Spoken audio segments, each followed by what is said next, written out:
शंकराचार्य से विरब्ध भूलवर्ण शिल प्रभुपाद की जय। ओम विष्णुपाद परमहंस परिव्रजकाचार्य अष्टोत्तर शत श्री श्रीमद भक्ति सिद्धांत सरस्वती गोस्वामी ठाकुर शिल प्रभुपाद की अनंत कोटि वैष्णव वृंद की नामाचार्य शिल हरिदास ठाकुर की प्रेम से कहो श्री कृष्ण चैतन्य प्रभु नित्यानंद श्री अद्वैत गदाधर श्रीवास आदि गौर भक्त वृंद की श्री श्री राधा कृष्ण गोप गोपिका श्याम कुंड राधा कुंड गिरिराज गोवर्धन की ब्रजभूमि श्री वृंदावन धाम की मथुरापुरी धाम की पुरुषोत्तम क्षेत्र श्री जगन्नाथपुरी धाम की श्री नवद्वीप मायापुर धाम की गंगा मैया की यमुना मैया की भक्ति देवी की श्रीमती तुलसी महारानी की समवेत गौर भक्त वृंद की श्री श्री राधा वृंदावन चंद्र की श्री श्री गौर निताय की निताय गौर प्रेमानंदे।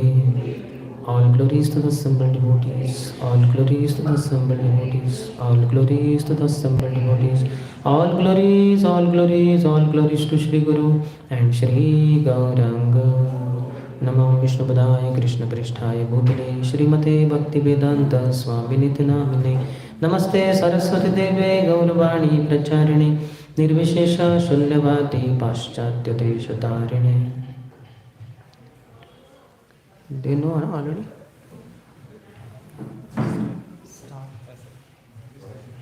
ठीक है। हरे कृष्णा, आप सभी का स्वागत है प्रेम मिलन 2 में। ऑलरेडी हमने एक प्रोग्राम किया था, प्रेम मिलन का शुरुआत हमने किया था बिफोर बुक डिस्ट्रीब्यूशन मैराथन। आज सेकंड कार्यक्रम है और हम सब बहुत सौभाग्यशाली हैं कि हमारे साथ इस कार्यक्रम के अंदर श्री सुंदर श्याम प्रभु जी हमारे साथ हैं। तो आज का प्रोग्राम इस प्रकार से होगा। पहले सुंदर श्याम प्रभु का लेक्चर होगा, है ना, कृष्ण कॉन्शियसनेस, बिकॉज सब प्रचारकों के लिए प्रोग्राम है। तो प्रचार करने से पहले हमें पहले खुद को तैयार करना पड़ेगा, उसके बाद ही हम लोग प्रचार कर सकते हैं। इसलिए हम अच्छे साधक बने तो आप सुंदर श्याम प्रभु की गाइडेंस मतलब प्रभु जी को बताएंगे। तो ये शुरुआत हमने किया है रेस्ट इस ईयर का पहला प्रेम मिलन कार्यक्रम, ऐसा आप बोल सकते हो। और शुरुआत हम प्रभु जी के लेक्चर से कर रहे हैं। ये लेक्चर के बाद लेक्चर 1 बजे तक होगा। 1 से 1:30 1 to 1:30 लंच प्रसाद का ब्रेक होगा एंड शार्प 1:30 बजे तक ही प्रसाद लेना है। 1:30 का 2 बजे करना है। 1:30 बजे प्रसाद होने के बाद 1:30 बजे सबके सब अपने प्रसाद होगा, बाहर सब अरेंजमेंट पहले से रेडी है। 1:30 से 2 टाइमिंग है ग्रुप डिस्कशन के लिए।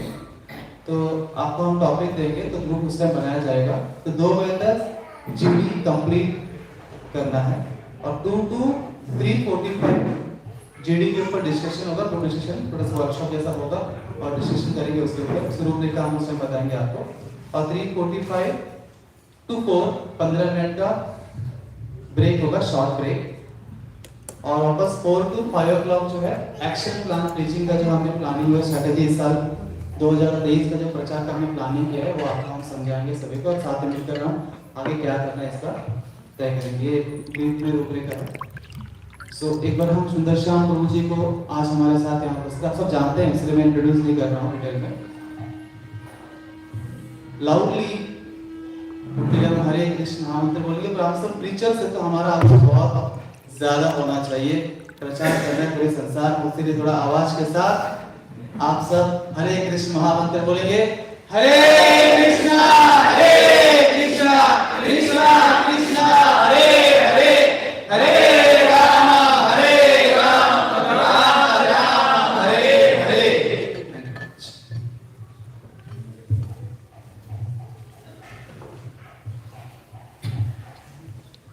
ओम ज्ञानतिमिरन्धस्य ज्ञानाञ्जनशलाकया चक्षुरुन्मिलितं येन तस्मै श्रीगुरवे नमः। श्रीचैतन्य मनोभीष्टं स्थापितं येन भूतले स्वयं रूपः कदा मह्यं ददाति स्वपदान्तिकं। वन्देऽहं श्रीगुरोः श्रीयुतपदकमलं श्रीगुरोन् वैष्णवांश्च श्रीरूपं साग्रजातं सहगणा रघुनाथान्वितं तं सजीवं साद्वैतं सावधूतं परिजन सहितं कृष्ण चैतन्य देवं श्री राधा कृष्ण पादान् सहगणा ललिता श्री विशाखान्वितांश्च वाञ्छाकल्पतरुभ्यश्च कृपा सिन्धुभ्य एव च पतितानां पावनेभ्यो वैष्णवेभ्यो नमो नमः। जय श्री कृष्ण चैतन्य प्रभु नित्यानंद श्री अद्वैता गदाधर श्रीवास आदि गौर भक्त वृंद। हरे कृष्णा कृष्णा कृष्णा हरे हरे, हरे राम राम राम हरे हरे।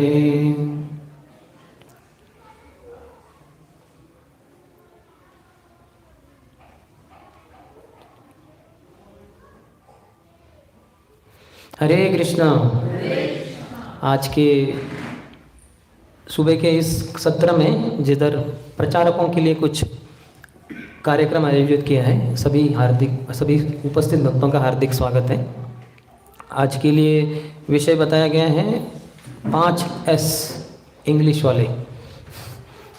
तो वो है स्वास्थ्य, फिर स्वाध्याय और साधना, फिर सेवा और सदाचार, ऐसे कुछ। तो ऐसे और बहुत एस जोड़े जा सकते हैं, आज के लिए इतने ही शायद काफ़ी रहेंगे।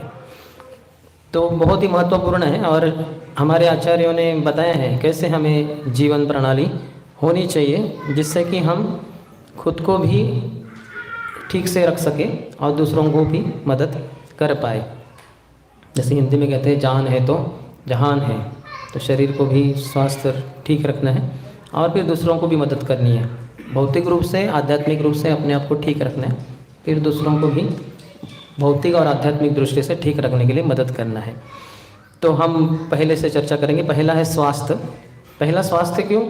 क्योंकि श्रील भक्तिविनोद ठाकुर हमारे महान आचार्य, इन्होंने कहा है कि स्वास्थ्य सबसे बहुत महत्वपूर्ण है। उनके खुद के वैयक्तिक जीवन में हम अगर किताब पढ़े द सेवेंथ गोस्वामी, हम देखते हैं उनका स्वास्थ्य कितनी बार बिगड़ गया था। पूरा जीवन में जो अस्वस्थ थे वो बहुत अलग अलग कारणों से, बीमारियों से। सुन के हमें ही आश्चर्य लगेगा कि कैसे हो सकता है, लेकिन अपने आचरण से उन्होंने दिखाया है कि कैसे भक्ति करते करते अगर स्वास्थ्य ठीक हो नहीं हो फिर भी कैसे भक्ति करनी चाहिए। तो ये सबसे पहला उन्होंने बताया है आध्यात्मिक जीवन में महत्वपूर्ण चीज़, इसलिए ये पहले है।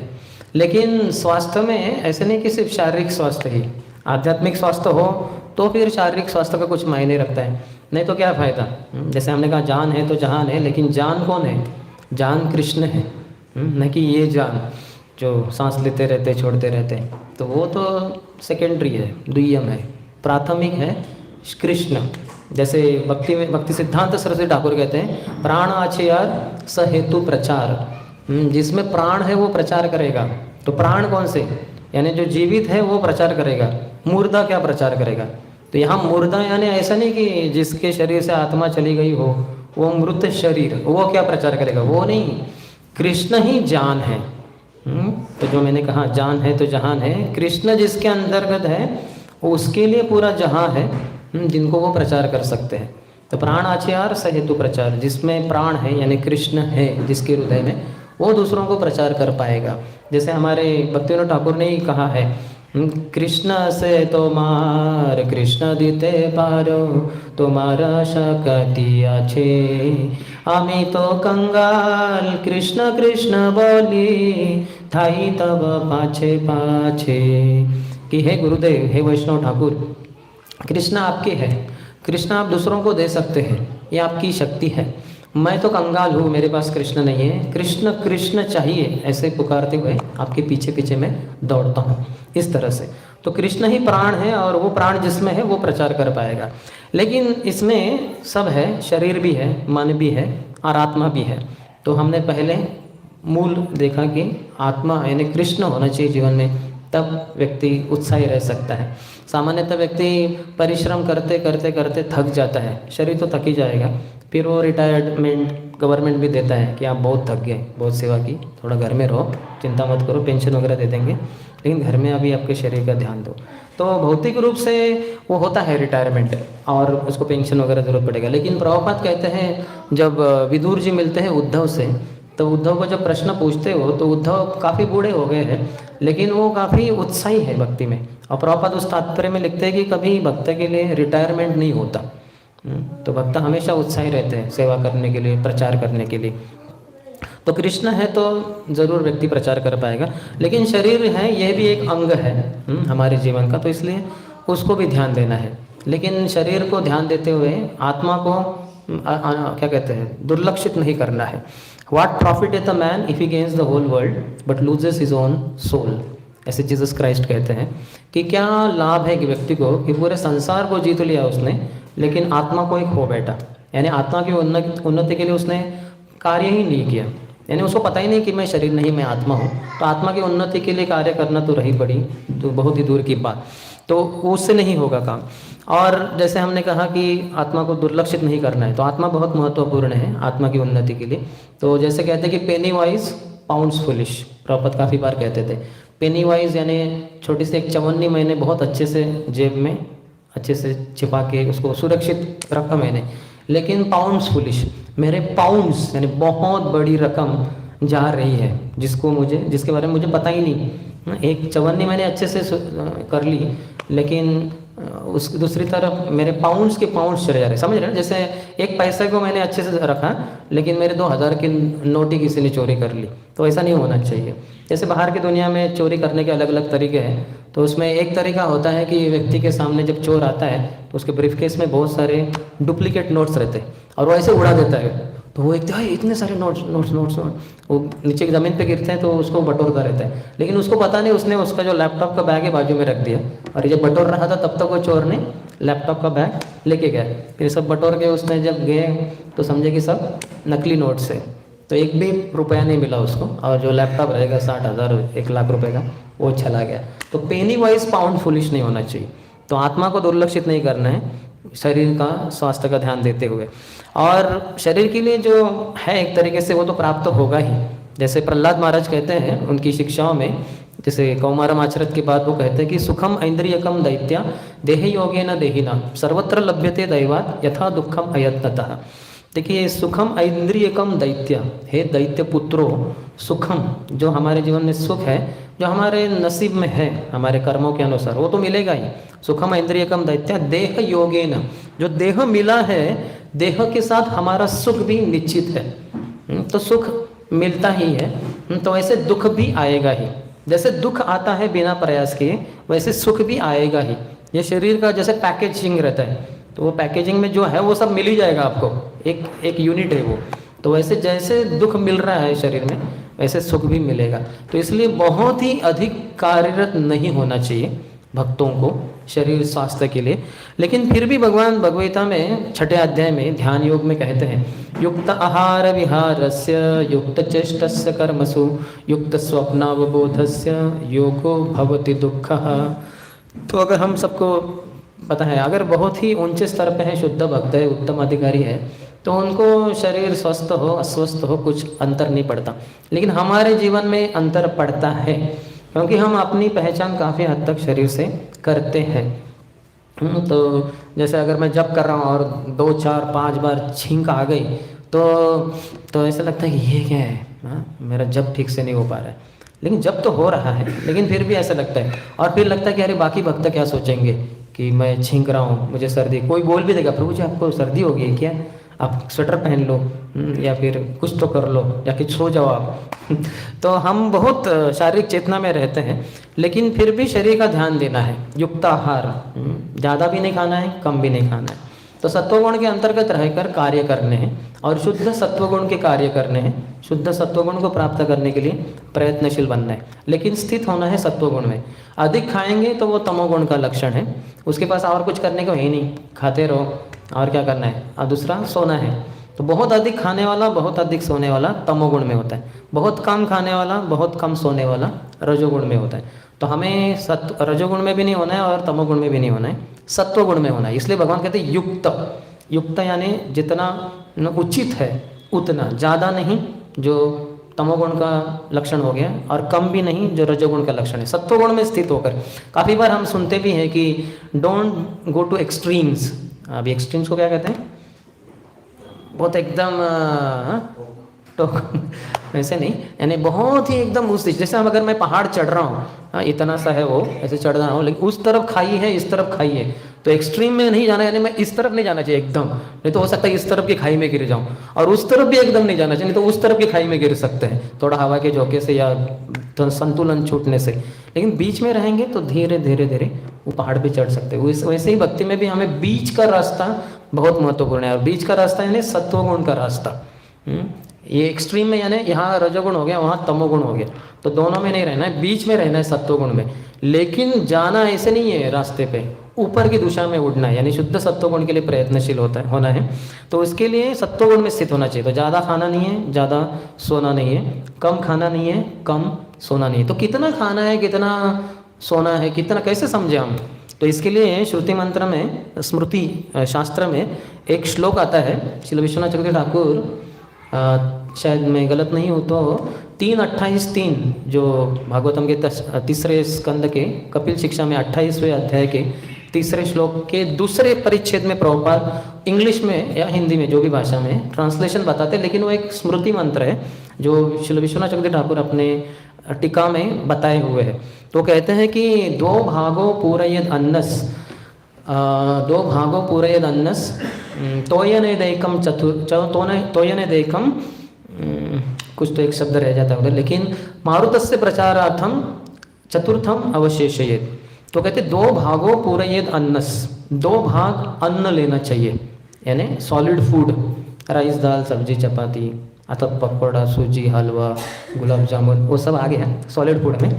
तो 2 भाग, फिर 1 भाग तोयनेदैकम प्रपूरयेद, तोयन पानी के लिए 1 भाग, और फिर मारुतस्य प्रचारार्थम हवा के संचारण के लिए हमारे शरीर के अंतर्गत चतुर्थम अवशेषयेत, चौथा भाग रख दो, यानी 50%, 2 भाग 2 1 1 हो गई 4, तो ही 100% में लिया जाए तो 50% सॉलिड फूड ले सकते हैं हम, फिर 25% पानी, और फिर 25% हवा के लिए जगह रखनी है।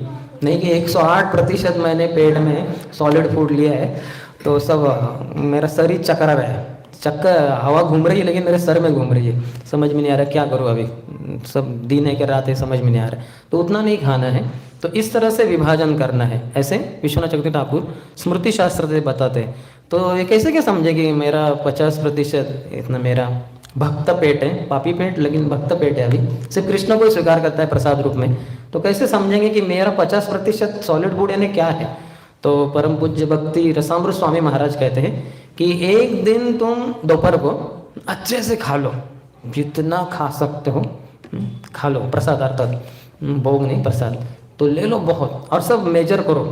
मैंने 4 चम्मच राइस लिया था, 20 चपाती ली थी शायद, 10 चम्मच दाल ली थी, और जो भी है 10 चम्मच सब्जी ली थी, और हो सकता है 30 गुलाब जामुन लिए हो, वो सब काउंट करो सबका हिसाब रखो, और इसका सब आधा कर दो, आगे से सभी आधा ही लेना है, इसके बाद नहीं। ये सब समझ में आने के लिए कि मेरा फुल कैपेसिटी कितना है सॉलिड फूड का, तो सिर्फ इसके लिए, इसके बाद कभी नहीं लेना, एक ही बार ये जीवन में प्रयोग कर सकते हैं, इसके बाद नहीं।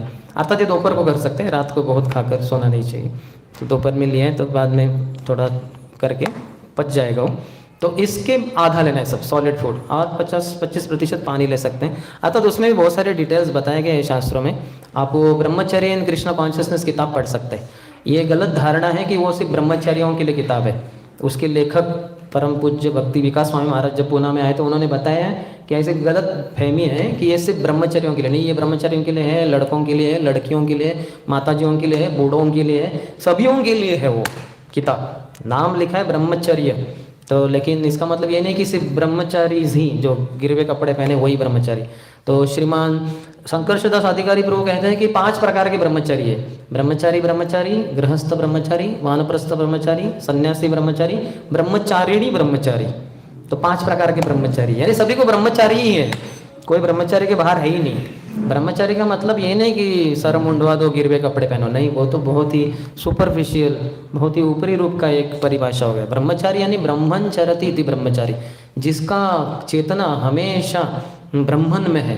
पर ब्रह्म के 3 स्वरूप हैं, परमात्मा, ये ब्रह्म ज्योति, परमात्मा और फिर भगवान। तो सुप्रीम पर्सनालिटी ऑफ गॉड भगवान में हमेशा जो विचरण करता है, भगवान के नाम रूप गुण लीला इत्यादि में जिसका मन हमेशा विचरण करता रहता है, वो ब्रह्मचारी है।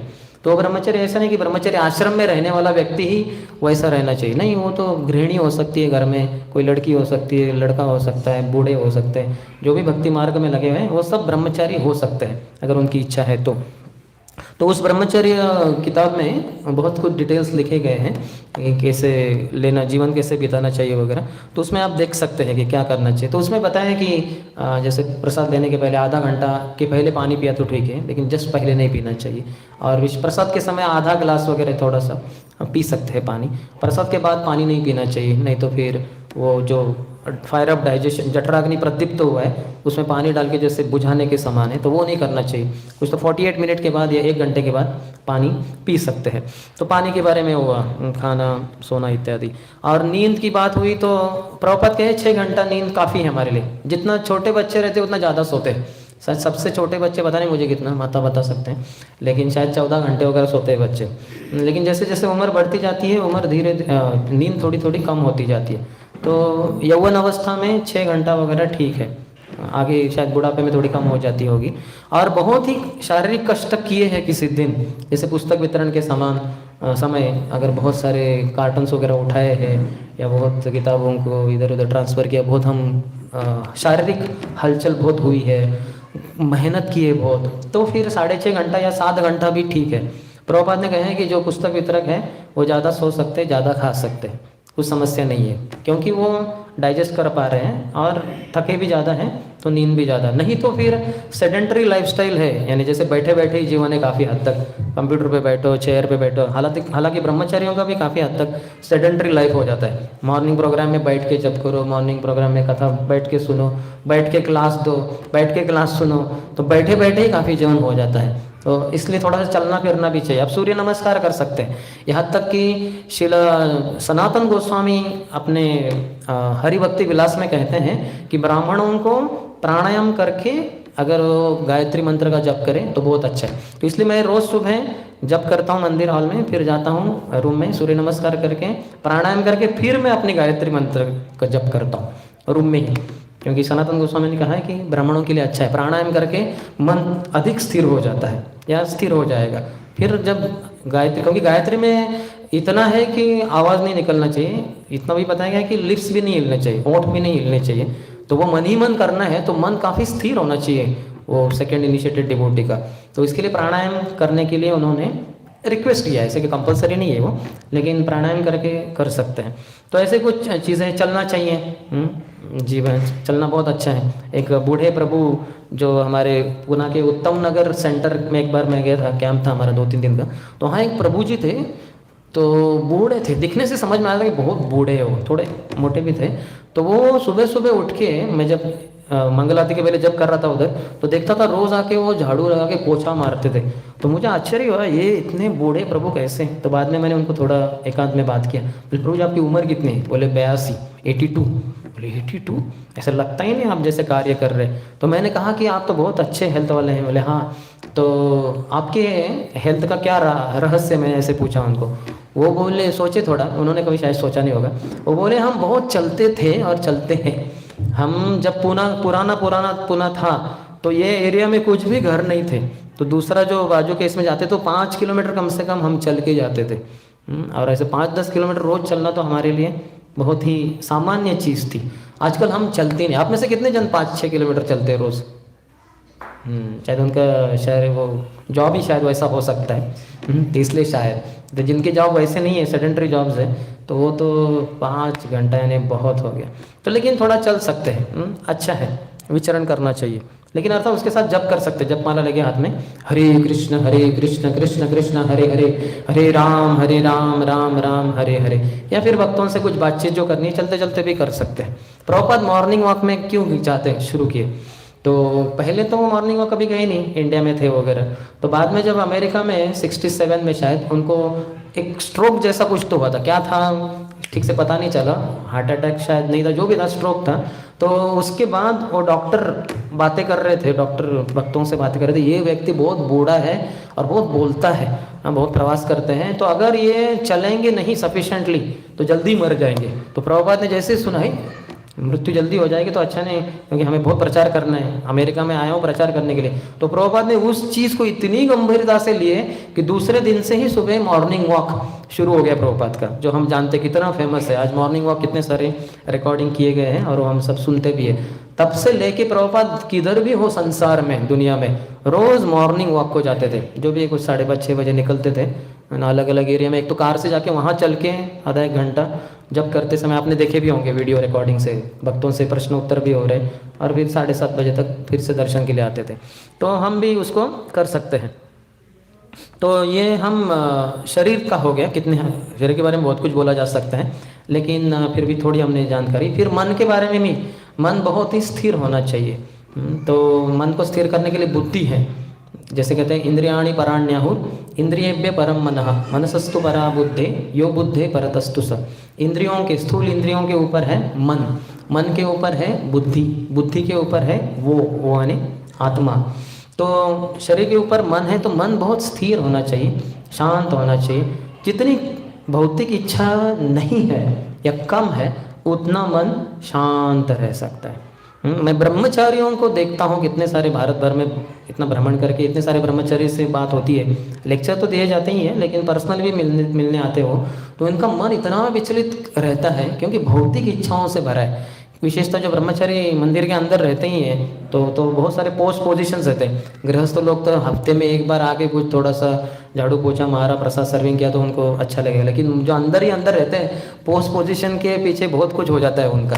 तो वो पोस्ट पोजीशन भौतिक है, वो उसको आध्यात्मिक रूप से लगा सकते हैं, लेकिन पोस्ट पोजीशन से पागल होने के कारण फिर उनका मन बहुत अस्थिर होता है। जब ठीक से नहीं करते फिर ऐसे कुछ सालों के बाद मंदिर यानी आश्रम छोड़ के चले भी जाते हैं, फिर विवाह करते हैं, बहुत कुछ हो जाता है। तो इसलिए मन शांत होना चाहिए। तो और मन शांत कभी होगा जब मन में कुछ भौतिक इच्छाएं नहीं। जैसे हम सुनते हैं कि भुक्ति मुक्ति सिद्धि कामी सकलई अशांत कृष्ण भक्त निष्काम अतैव शांत। अगर भोग करने की इच्छा है स्थूल रूप से, भुक्ति मुक्ति की इच्छा है कि ये सब झंझट से दूर होके मुक्त हो जाऊं, ब्रह्म ज्योति में विलीन हो जाऊं, भुक्ति मुक्ति सिद्धि की कामना है। हम इस्कॉन में भी सिद्धि की कामना करते हैं। कोई एक्सपर्ट हो सकते हैं कंप्यूटर में, कोई लैपटॉप ऑपरेट करने में, मोबाइल ऑपरेट करने में, या कुछ और भी एक्सपर्ट हो सकते हैं। माताएं लोग कुकिंग में एक्सपर्ट हो सकती है। तो हो सकता है एक माता इधर है कुकिंग में और बाकी सभी माताएं इस स्तर पे है, यानी ये जैसे आसमान में पहुंची हुई माता, यानी इतनी एक्सपर्ट है वो। ये माता जो 10 साल के बाद भी शायद उसके स्तर पे आ ही नहीं पाए, तो फिर वो माता जी के पास सिद्धि है, कुछ तो है सिद्धि भगवान की कृपा से, पूर्व जन्म के पुण्य कृत्यों के कारण। लेकिन फिर उसके कारण, ये भौतिक होने के कारण मन शांत अशांत हो जाता है। भुक्ति मुक्ति सिद्धि कामी सकलई अशांत कृष्ण भक्त निष्काम अतैव शांत। एक कृष्ण भक्त ही है जो पूरी आध्यात्मिक इच्छा से, दृष्टि से भगवान की सेवा में लगा है, कोई भी भौतिक कलमश नहीं है, फिर वो शांत रहता है। तो ये शांत रहने की कला भी आनी चाहिए। आप में से कितने सारे जन मैनेजमेंट मीटिंग में वगैरह बैठे होंगे, शायद इस्कॉन में आके मैनेजमेंट में न होना बहुत ही मुश्किल है, यानी होना ही पड़ेगा आपको प्रत्यक्ष अप्रत्यक्ष रूप से। तो मैनेजमेंट मीटिंग में इतना गर्म हो जाता है वो एटमॉस्फेयर, शायद एसी रूम में ही करना चाहिए मैनेजमेंट मीटिंग नहीं तो फिर हिमाचल प्रदेश में या कहीं तो उधर करना चाहिए, क्योंकि इतना गर्म हो जाता है वो एटमॉस्फेयर। मैं परम पूज्य राधा महाराज के प्रवचन सुनता हूँ, तो जब वो जा रहे होते हैं मायापुर फरवरी में जीपीसी मीटिंग के लिए, तो उनके लेक्चर के टोन से और वाक्यों से समझ में आता है कि क्या है वो बताते हैं कि इतने सारे लीडर से इस्कॉन के उधर उधर बहुत, वो आप सुनिए, आप खुद ही आपको समझ में आएगा क्या होता है वो। तो ऐसी स्थिति में मन को शांत रखना बहुत ही महत्वपूर्ण है। प्रभुपाद कैसे शांत थे, इतना कुछ हलचल हो रहा था, इतना कुछ हो रहा था, लेकिन प्रभुपाद शांत थे। तो कौन सुन सकता है बहुत ही शांत मन से? तो प्रभुपाद कहते हैं only one who is pure in the mind who can hear with wrapped attention. Prabhupada words, यानी बहुत ही एकाग्र चित्त से कौन सुन सकता है? वही जिसका मन बहुत ही शुद्ध है, one who is pure in mind. Prabhupada कहते हैं कौन शुद्ध है मन में? जो प्योर है अपने क्रियाओं में। कौन शुद्ध है अपनी क्रियाओं में? One who is pure in is eating, sleeping, mating and defending. जो आहार, भय, मैथुन, निद्रा, ये 4 चीज़ों में शुद्ध है, वही व्यक्ति मन में शुद्ध होगा और वही व्यक्ति एकाग्र चित्तता से सुन सकता है आध्यात्मिक जो भी ज्ञान वगैरह है इत्यादि। तो इससे हम देख सकते हैं, हालांकि हम वो आहार, निद्रा, भय, मैथुन का बहुत खंडन सुनते हैं महाभारत के अनुसार, लेकिन वो कब? जब ये 4 ही चीज़ों में व्यक्ति फंसा हुआ है। लेकिन भक्तों के लिए भी ये 4 चीज़ें हैं। जैसे गृहस्थों के लिए बताया, धर्म अविरुद्धो भूतेषु कामोस्मि भरतर्षभ। वो सेक्स, जो मैथुन जीवन, जो धर्म के विरोध में नहीं है, धर्म अविरुद्धो भूतेषु, धर्म के विरोध में, यानी अधर्म नहीं है, वो पति पत्नी ही है और वो संतति की इच्छा कर रहे हैं, तो फिर ऐसी संतति प्राप्त हो जो पूरे संसार के उद्धार के लिए कार्यरत हो, भगवत भक्ति का प्रचार प्रसार करे, खुद तो जीवन में पालन करे। तो वो सेक्स लाइफ, मैथुन जीवन, कृष्ण कहते हैं मैं ही हूँ, तो वो शुद्ध मैथुन हो गया। वैसे ही शुद्ध आहार सिर्फ भगवान को अर्पण किया, प्रसाद ही, भोग बिल्कुल इच्छा नहीं, भोग की सपने में भी नहीं। वैसे ही शुद्ध निद्रा, यानी सिर्फ जो शरीर पूरा दिन भर भगवान की सेवा में लगा था, उसके रिजुवेनेशन के लिए, यानी उसका जो थोड़ा थक गया है वो, उसका फिर से एनर्जी जो लॉस हुआ है, फिर से रिगेन करने के लिए जो नींद ली जाती है 6 घंटा, या हमने जैसे बात की 6.5-7 घंटा शारीरिक कष्ट है तो वो शुद्ध नींद हो गई। और वैसे ही शुद्ध संरक्षण, बस सब कुछ जो मेरे पास है वो भगवान की सेवा के लिए है, तो उसके लिए जो संरक्षण है वो डिफेंस है। तो इस तरह से हमें जीवन जीना चाहिए। तो ये हो गया स्वास्थ्य से संबंधित। फिर साधन, ओके, स्वास्थ्य से संबंधित कुछ प्रश्न हैं, हम अभी देख सकते हैं, बाद में हम कभी कभी बोलते बोलते इतना बोल देते हैं, प्रश्नोत्तर के लिए उत्तर ही नहीं, समय नहीं रहता है। किसी का प्रश्न स्वास्थ्य से संबंधित? यस, विदुर प्रभु।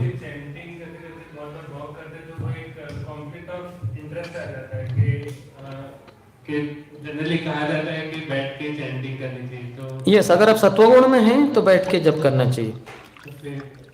अगर आप रजोगुण में हैं तो आपके मन में बहुत सारे विचार आ रहे हैं, बहुत कुछ हो रहा है, और आप तमोगुण में हैं तो सो ही रहे हैं आप, है कि नहीं?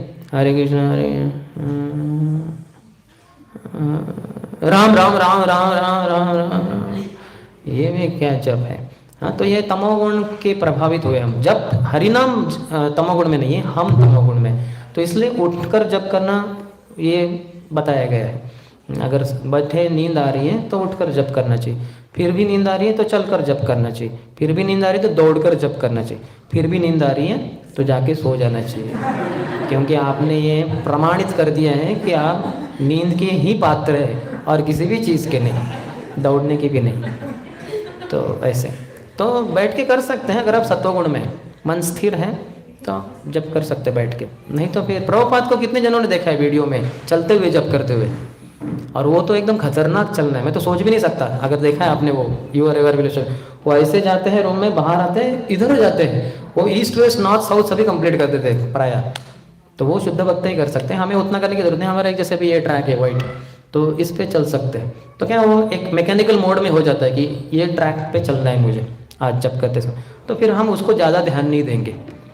अगर ट्रैक बदलते रहेंगे तो हमारा मन फिर विचलित हो जाए, अभी कौन सा ट्रैक, ये वाला तो हो गया था शायद, अभी ये बाजू वाला, तो उतना नहीं करना चाहिए।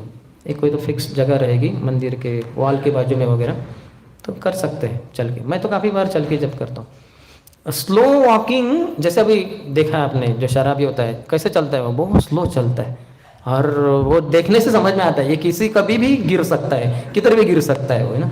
और जो बहुत दौड़ते हैं वो रजोगुण में होते हैं। मुंबई के किसी भी उपनगर में जाएंगे, जैसे ही लोकल ट्रेन आती है, वो रुकने के पहले ये लोग उड़ी मार के, जंप मार के दौड़ते हैं। मैंने एक बार देखा तो दौड़ के आए 4-5 लोग, और वो जो एस्केलेटर है, आजकल गवर्नमेंट ने एस्केलेटर बताया, पहले तो था नहीं, तो वो ऊपर जा रहा था, उसके ऊपर ये व्यक्ति दौड़ रहा था। और कैसे, first step, third step, 5th step, वो एस्केलेटर भी बेचारा शर्मा के उधर ही पिघल जाएगा, ऐसे वो दौड़ रहा था। यानी बहुत ही रजोगुण है, तो रजोगुण में बहुत दौड़ते हैं लोग, और तमोगुण में वो ऐसे ही डगमगा जाते हैं। लेकिन सत्वगुण में ब्रिस्क वॉकिंग, है ना, प्रॉपर वॉकिंग, तो दैट इज इन सत्वगुण। तो वॉकिंग इज इन सत्वगुण, इसलिए तो इतना सारा बताया गया है कि वॉकिंग वगैरह is good for body. Thank you. और कोई?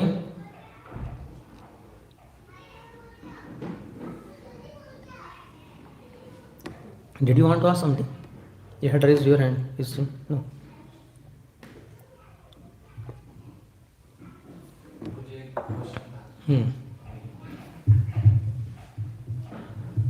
मुझे देखा गया है कि जो कृष्णा कॉन्शियस डिवोटी या जो प्याज लहसुन नहीं खाते, मोस्टली इस्कॉन में 35-40 के बाद में ना भक्तों को पैरों में दुखना जैसे वात बढ़ता है, तो वो आगे ना हो, अभी से क्या केयर कर सकते? तो आपको ही मुझे प्रश्न पूछना है, आप ही हमारे ना मेडिकल रिप्रेजेंटेटिव। आता हम एलोपैथिक मेडिसिन नहीं लेना चाहेंगे, लेकिन भक्तों के लिए प्रचार तो बहुत महत्वपूर्ण है, विशेषतः ब्रह्मचर्यों के लिए और सन्यासियों के लिए। तो जितना वो भ्रमण करेंगे उतना हो सकता है भौतिक रूप से वात वगैरह बढ़ जाए, लेकिन वात ही नहीं बढ़ाते, वो बात भी करते हैं कृष्ण से संबंधित, तो भगवान उसको संतुलन कर देंगे। तो ज़्यादा भी नहीं एकदम ये कर सकते, लेकिन कुछ चीज़ें जैसे हमने बताई, सूर्य नमस्कार रोज़ करना, प्राणायाम करना, तो जो भी कुछ असंतुलन है, जैसे मुद्रा में बैठना, आप अगर देखेंगे मैं जब करता हूँ तो राइट हैंड से तो नहीं कर सकता, मेरा हैंड ऐसा रहेगा।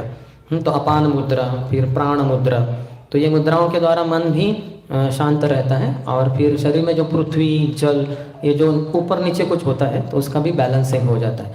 तो ऐसे कुछ बहुत ही सामान्य चीज़ें जो हमारे भक्ति में जीवन के साथ ही साथ हो सकती है, उसको हम लागू कर सकते हैं। थोड़ा दौड़ सकते हैं। परम पूज्य भानु स्वामी महाराज रोज़ 1 घंटा, जैसे अपने जिम होता है ना, वैसे उनके लिए सब मशीन्स रहते हैं, उस पर वो करते हैं सब।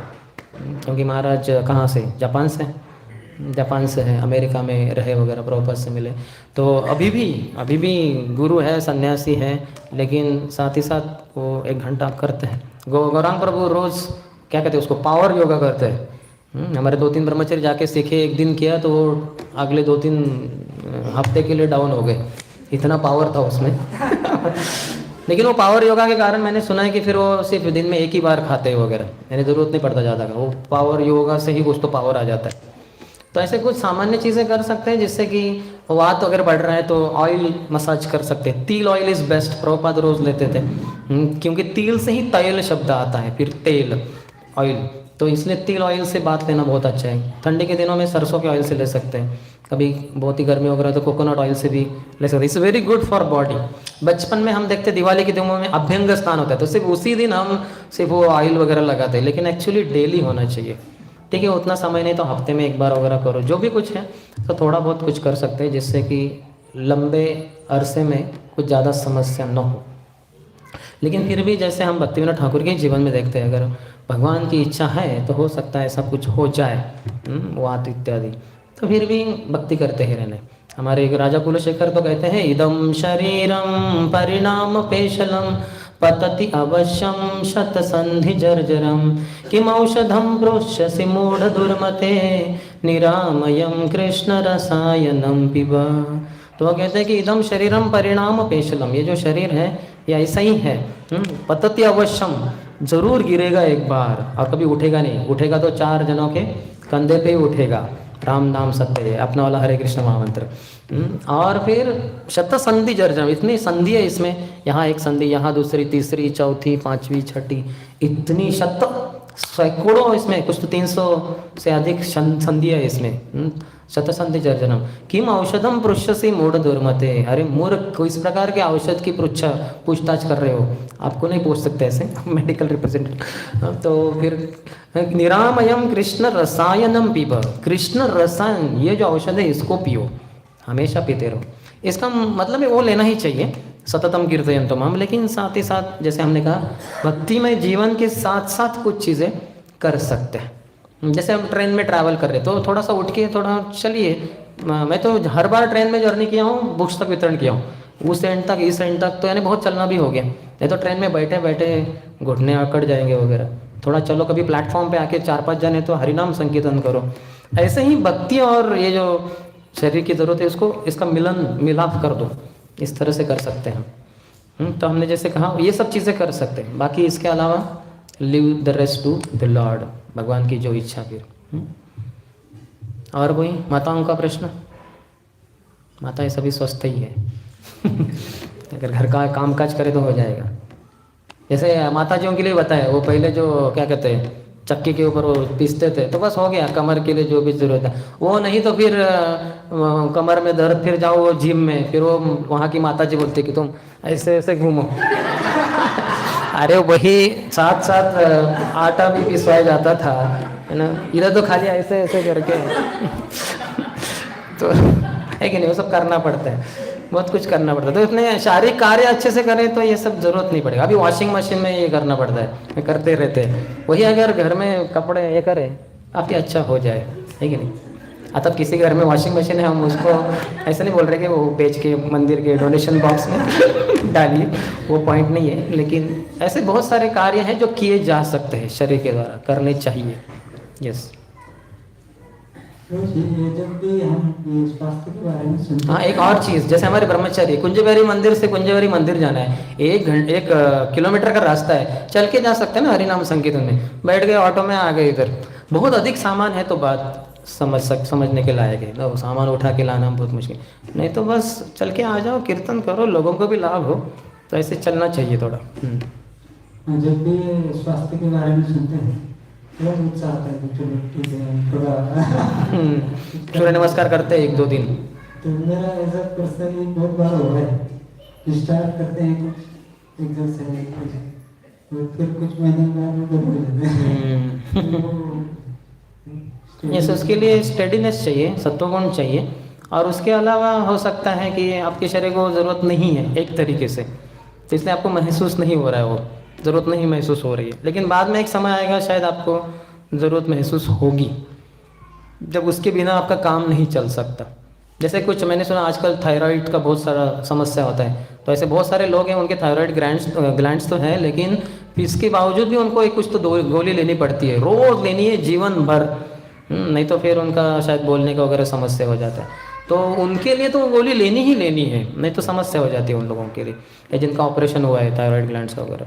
तो उसी तरह से हमारे लिए जब उस स्थिति में आएंगे हम कि करना ही पड़ेगा और कुछ चारा नहीं, तो शायद हम करेंगे, नहीं तो उसके पहले फिर सत्वगुण जैसा कोई तो चाहिए, तो फिर हम कर सकते हैं। फिर हम समझ सकते हैं कि ये सूर्य नमस्कार, प्राणायाम इत्यादि मेरे लिए बहुत ज़रूरी है, फिर हम करेंगे। या फिर जैसे महान भक्तों के वचनों के ऊपर अगर विश्वास हो, जैसे मैंने सनातन गोस्वामी को कोट किया, तो ब्राह्मण इनिशिएटेड है, तो फिर प्राणायाम करके थोड़ा बस 2-4 मिनट करके जो क्या कहते हैं कपाल भाती, अनुलोम विलोम इत्यादि अगर करेंगे तो मन भी स्थिर रहेगा। दिन में अधिक स्फूर्ति से, अधिक सतेज रहकर हम अच्छे से सेवा कर सकते हैं। तो if we feel the need any time we may go for it, otherwise we need सत्वगुण। ऐसे ऐसे भक्तों के साथ रह सकते। जैसे मैं पिछले 5 साल से तो कर ही रहा हूँ सूर्य नमस्कार वगैरह, तो मैं ऊपर करता था टेरेस पे, तो मैं देखता था कि कितने सारे ब्रह्मचारी ज्वाइन हुए, वो भी कर रहे सूर्य नमस्कार, है ना। वो आते थे 4-5 महीने का, वो तो गायब, दूसरा एक ब्रह्मचारी आता है 2-4 महीने का, वो भी गायब, फिर और एक आता है, ऐसे कितने सारे गायब हो गए, आए गए। आश्रम में है लेकिन वो टेरेस पे आना है उनका बंद हो गया। तो इस तरह से हम देख सकते हैं कि सत्वगुण बहुत महत्वपूर्ण है। सत्वगुण में कैसे एकदम फिक्स स्टडीली व्यक्ति जाता है, slow and steady wins the race. जैसे खरगोश और कछुआ, तो कछुआ सत्वगुण में है, तो वो इसलिए वो धीरे धीरे स्लो एंड स्टेडी। और जो ये है रैबिट, खरगोश, वो तो रजोगुण में, तो एकदम दौड़ा थक गया और अभी थोड़ा सो जाता हूँ। वो तो कछुआ कभी मेरे पास पहुँच ही नहीं सकता, और पार करना तो दूर की बात, उसके लिए मैं ही जाऊँगा पहले। सो गया तो खो गया, गया उसका। तो इसलिए थोड़ा सा सत्वगुण की ज़रूरत है हम सबको, तब हम कर सकते हैं ठीक से। ऐसे कहा जाता है कि स्पोर्ट्स में भक्तों के लिए स्पोर्ट्स हैं, ये क्या कहते हैं उसको, स्विमिंग। It's very good. आप में से कितने जनों को आता है स्विमिंग? गुड। अर्थात स्विमिंग पॉन्ड के लिए, आपके लिए पता नहीं, स्विमिंग पॉन्ड है क्या आपके लिए? कहाँ डुबकी मारेंगे आप? तो स्विमिंग पॉन्ड भी चाहिए उसके लिए, नदी चाहिए पास में। तो swimming is very good exercise for devotees. उसके अलावा ये क्या कहते हैं उसको, युद्ध, कबड्डी भी ठीक है, कुश्ती, हाँ ठीक है, कुश्ती करेंगे हमारे प्रभु नहीं, सब प्रभु और सब माताएं, प्रभु जी के साथ माता जी के साथ। और ये हाँ कुश्ती, यस कुश्ती, kabaddi, these are the recommended games for devotees. We can do them. Okay, any other? अर्थात कबड्डी करते हुए अन्य भक्तों के हाथ पाँव का भी ध्यान दीजिए, क्योंकि सेवा में लगाने हैं उनको ठीक है। ओके, फिर अगला विषय साधन। तो साधन यानी सब कुछ जो हम कर रहे हैं भक्ति में, हाँ, साधना और किसी के साधना बोलो आप। प्रभुपाद की किताबों में कभी भी मुझे साधना शब्द दिखाई नहीं, वो साधन ही है, साधन भक्ति। साधन यानी इंस्ट्रूमेंट। साधना भी एक शब्द है हिंदी में, साधना यानी प्रैक्टिस जैसे। लेकिन सभी जगह पे आप देखेंगे कि तो साधन ही शब्द आता है, ना करके नहीं। तो साधन जो इंस्ट्रूमेंट्स हमारे लिए बहुत महत्वपूर्ण है, साधना बोल लीजिए। तो इसमें जब सबसे महत्वपूर्ण है हरे कृष्ण कृष्ण कृष्ण हरे हरे, हरे राम राम राम हरे हरे। और इसके अलावा मॉर्निंग प्रोग्राम भी करना चाहिए। तो मॉर्निंग प्रोग्राम गृहस्थों को भी करना चाहिए अपने घर में। और इतना लंबे की ज़रूरत नहीं जैसे मंदिरों में चलता है, लेकिन समझिए जैसे 12 मिनट में वगैरह मंगल आरती हो गई, 2 या 3 मिनट में नरसिंह आरती, कुछ रिपीट करने का ही नहीं। मैं तो इतना सारा ट्रैवलिंग करता हूँ, बहुत से बार अकेले या अगर कोई है साथ में उसको बोलता हूँ कि अभी हम मॉर्निंग प्रोग्राम करेंगे, कैसे करना है, सबको साथ में करना है। Not that I will be leading you will be following, नहीं, तुम्हें भी मेरे साथ ही गाना है। तो मैं शुरू हो जाता हूँ, वो भी फास्ट टोन में, प्रभुपाद के समय संसार दावान ललिढलोक त्रणय कारुण्य घन घन त्वं प्राप्तस्य कल्याण गुणार्णवस्य वंदे गुरु श्री चरणारविंदं महाप्रभो कीर्तन नृत्य गीत वादित्रमाद्यन् मनसोरसेन रोमांचकंपाश्रुतरंगभाजो वंदे गुरु श्री चरणारविंदम। इतना फास्ट तो बस सब 20-25 मिनट में सब मंगल आती, नरसिंह आती, तुलसी आती, सबका सब हो गया। तो थोड़ा ऐसे भी अतत पति पुकार सकते हैं और पत्नी दोहरा सकती है, वो भी अच्छा है। टाइम है तो वो भी कर सकता है, लेकिन समझिए समय की कमी है तो ऐसे कर सकते, थोड़ा फास्ट ट्रैक। तो मंगल आती, नरसिंह आती, तुलसी आती तो कर सकते हैं। जब तो करना ही है सभी को 16 माला, वो करना चाहिए जितना हो सके सुबह, और वो भी 10 बजे के पहले प्रभुपाद ने कहा है। और जितना हो सके एट अ स्ट्रेच, पहली माला से लेके 16वीं माला तक नॉन स्टॉप, पूरा 10 बजे के पहले तक। यानी एक चांस रहता है शायद 8 से 10, अगर लेट से लेट भी शुरू किया तो 8 बजे शुरू करके 10 बजे अंत कर दिया ऐसे। तो दिस इज़ बेस्ट, क्योंकि ब्रह्म मुहूर्त टाइम में जितना जल्दी करें और भी अधिक अच्छा है हमारे लिए। 16 माला तो करना ही है, लेकिन ध्यान से करने के लिए सुबह के समय जो भौतिक वातावरण होता है वो शांत रहता है। दिन में फिर बहुत सारी गाड़ियों की आवाज़, कंस्ट्रक्शन साइट्स की आवाज़, बहुत आवाज़ें आती रहती है, और हमारे अंदर की तो बहुत सारी आवाज़ें है ही, तो सुबह थोड़े कम रहती है। तो इसलिए उस समय जब करना अच्छा है। मॉर्निंग प्रोग्राम और पढ़ना चाहिए सुबह, यानी भागवतम क्लास होनी चाहिए गृहस्थों के लिए भी, घर में ही हो सकता है, और कुछ नहीं तो पति पत्नी वो ग्रंथ से पढ़े, भागवतम से एक श्लोक पढ़ लिया, दूसरा श्लोक भी पढ़ लीजिए, थोड़ा कुछ बातचीत करनी है, थोड़ा चर्चा, तो वो कर लीजिए। ज़्यादा से ज़्यादा कम से कम 15-20 मिनट, हो सकता है तो 45 minutes, 1 hour, more the better, लेकिन कम से कम 15-20 मिनट ऐसे एक कुछ तो पैटर्न होना ही चाहिए हमारे साधना के लिए, क्योंकि ये सब आध्यात्मिक अंग है, हमें करने हैं। विशेषतः जो 64 रेगुलेटरी प्रिंसिपल्स हैं श्रील रूप गोस्वामी पाद ने भक्ति रसामृत सिंधु के अंतर्गत दिए हैं। आप में से कितने जनों ने वो पढ़े हैं? हाथ ऊपर कीजिए। भक्ति के 64 अंग, देखिए कितने सारे जनों ने पढ़े ही नहीं है, तो कम से कम पढ़ना तो चाहिए पहले, वो है क्या। और वो ऐसा एक चीज़ें हैं जो बहुत ही साधारण चीज़ें हैं, बहुत ही आसान चीज़ें हैं जो आप कर सकते हैं घर में। घर के डीटीज़ को बेद किया, उनका चरणामृत प्राप्त हो गया तुलसी के साथ, तो चरणामृत पीना, नाचना, गाना, प्रार्थना अर्पण करना, तो ये 64 अंग, ये सब साधन भक्ति के अंग हमें करने चाहिए। लेकिन इसके साथ एक भी है कि सब कुछ जो हम कर रहे हैं वो साधन ही है एक तरीके से। जैसे मैं रात को सोता हूँ वो भी साधन ही है, पानी पीता हूँ वो भी साधन ही हूँ, स्नान करता हूँ वो भी साधन ही है, क्योंकि सब कुछ ये भक्ति के लिए अनुकूल है।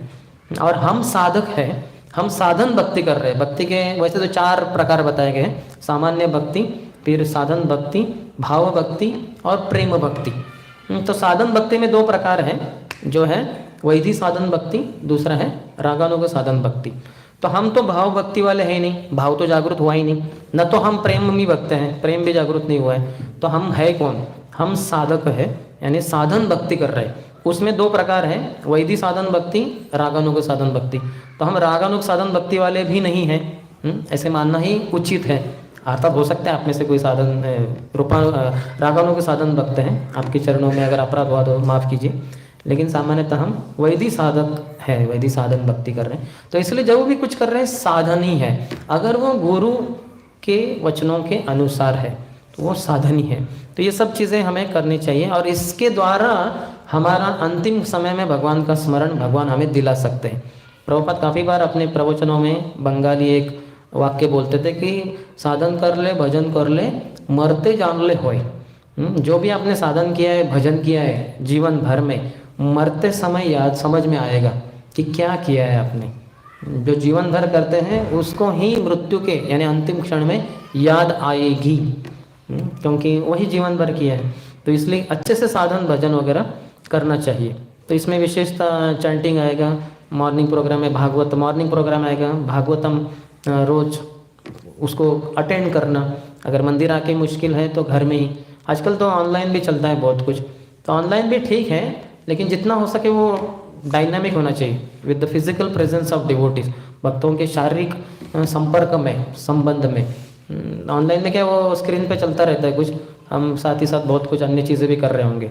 जैसे अभी आप सब सुन रहे हैं, इसका एक विशेषता है क्योंकि इसमें आप ध्यानपूर्वक सुन रहे हैं, आप प्रश्न पूछ सकते हैं, बाकी भक्तों के जो हाव भाव है उसको देखकर आपको प्रेरणा मिल सकती है, जो ऑनलाइन में कुछ नहीं है। ऑनलाइन में सिर्फ स्क्रीन पे कुछ तो दिखता है। तो ऐसा नहीं कह रहे कि नहीं करना है, वो ठीक है, लेकिन वो इतना महत्वपूर्ण नहीं जितना कि प्रत्यक्ष रूप से, एक तो मंदिर में, नहीं तो फिर अपने ही घर में गृहस्थों के लिए भी, जैसे हमने कहा मंगल आरती इत्यादि सब करना चाहिए। नहीं कुछ नहीं जम रहा है गृहस्थों को, तो कम से कम दिन में आधा घंटा कीर्तन तो घर में होना ही चाहिए। अगर मंदिर नहीं जा पा रहे, अगर पति पत्नी दोनों मंदिर आ रहे हैं और उधर ही सब मॉर्निंग प्रोग्राम वगैरह करें तो अलग बात है, लेकिन नहीं तो घर में आधा घंटा कीर्तन होना ही चाहिए। वो सुबह मंगल आरती, नरसिंह आरती, तुलसी आरती के रूप में हो, या शाम को गौर आरती के रूप में हो, या दोनों भी नहीं तो ऐसा ही कुछ तो हरे कृष्ण कीर्तन हो, लेकिन कीर्तन होना ही चाहिए। क्योंकि वही आश्रम होगा, फिर कीर्तन के रूप में भगवान प्रकट हो जाते हैं। भगवान कहते हैं कि मैं वैकुंठ में नहीं रहता, योगियों के हृदय में नहीं रहता, लेकिन मेरे भक्त जब साथ में आके मेरे नाम का कीर्तन करते हैं तो मैं वहाँ पे होता हूँ। तो ऐसे घर में कीर्तन होना ही चाहिए आधा घंटा। तो ये साधन के बारे में संक्षिप्त में, किसी का कोई प्रश्न है? You can also add, you have something in the mind, you may add.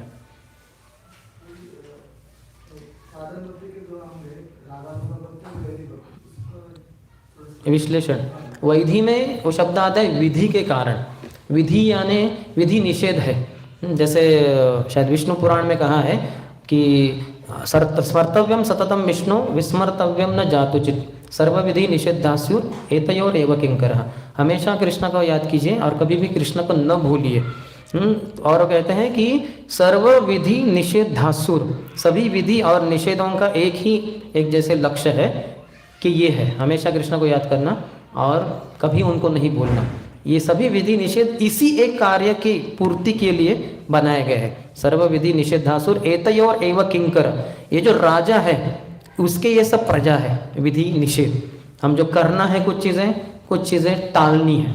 जैसे ग्रॉसली बोला जाए तो हम ABCD करते हैं, सत्संग, प्रभुपाद किताब पढ़ना, जप करना और प्रसादी ग्रहण करना, और मांसाहार, जुगार, नशा इत्यादि नहीं करते हम, तो वो नकारना है। तो ये विधि भक्ति है जो हमें अच्छा नहीं लगता ये सब करना। सुबह सुबह उठो, ठंडे पानी से नहाओ, धोती कुर्ता पहनो, तिलक पहनो, तो हम सोचते हैं कि ये बड़ी तपस्या है। तो क्योंकि हमें इसकी आदि नहीं होते, इसकी हमें आदत नहीं होती।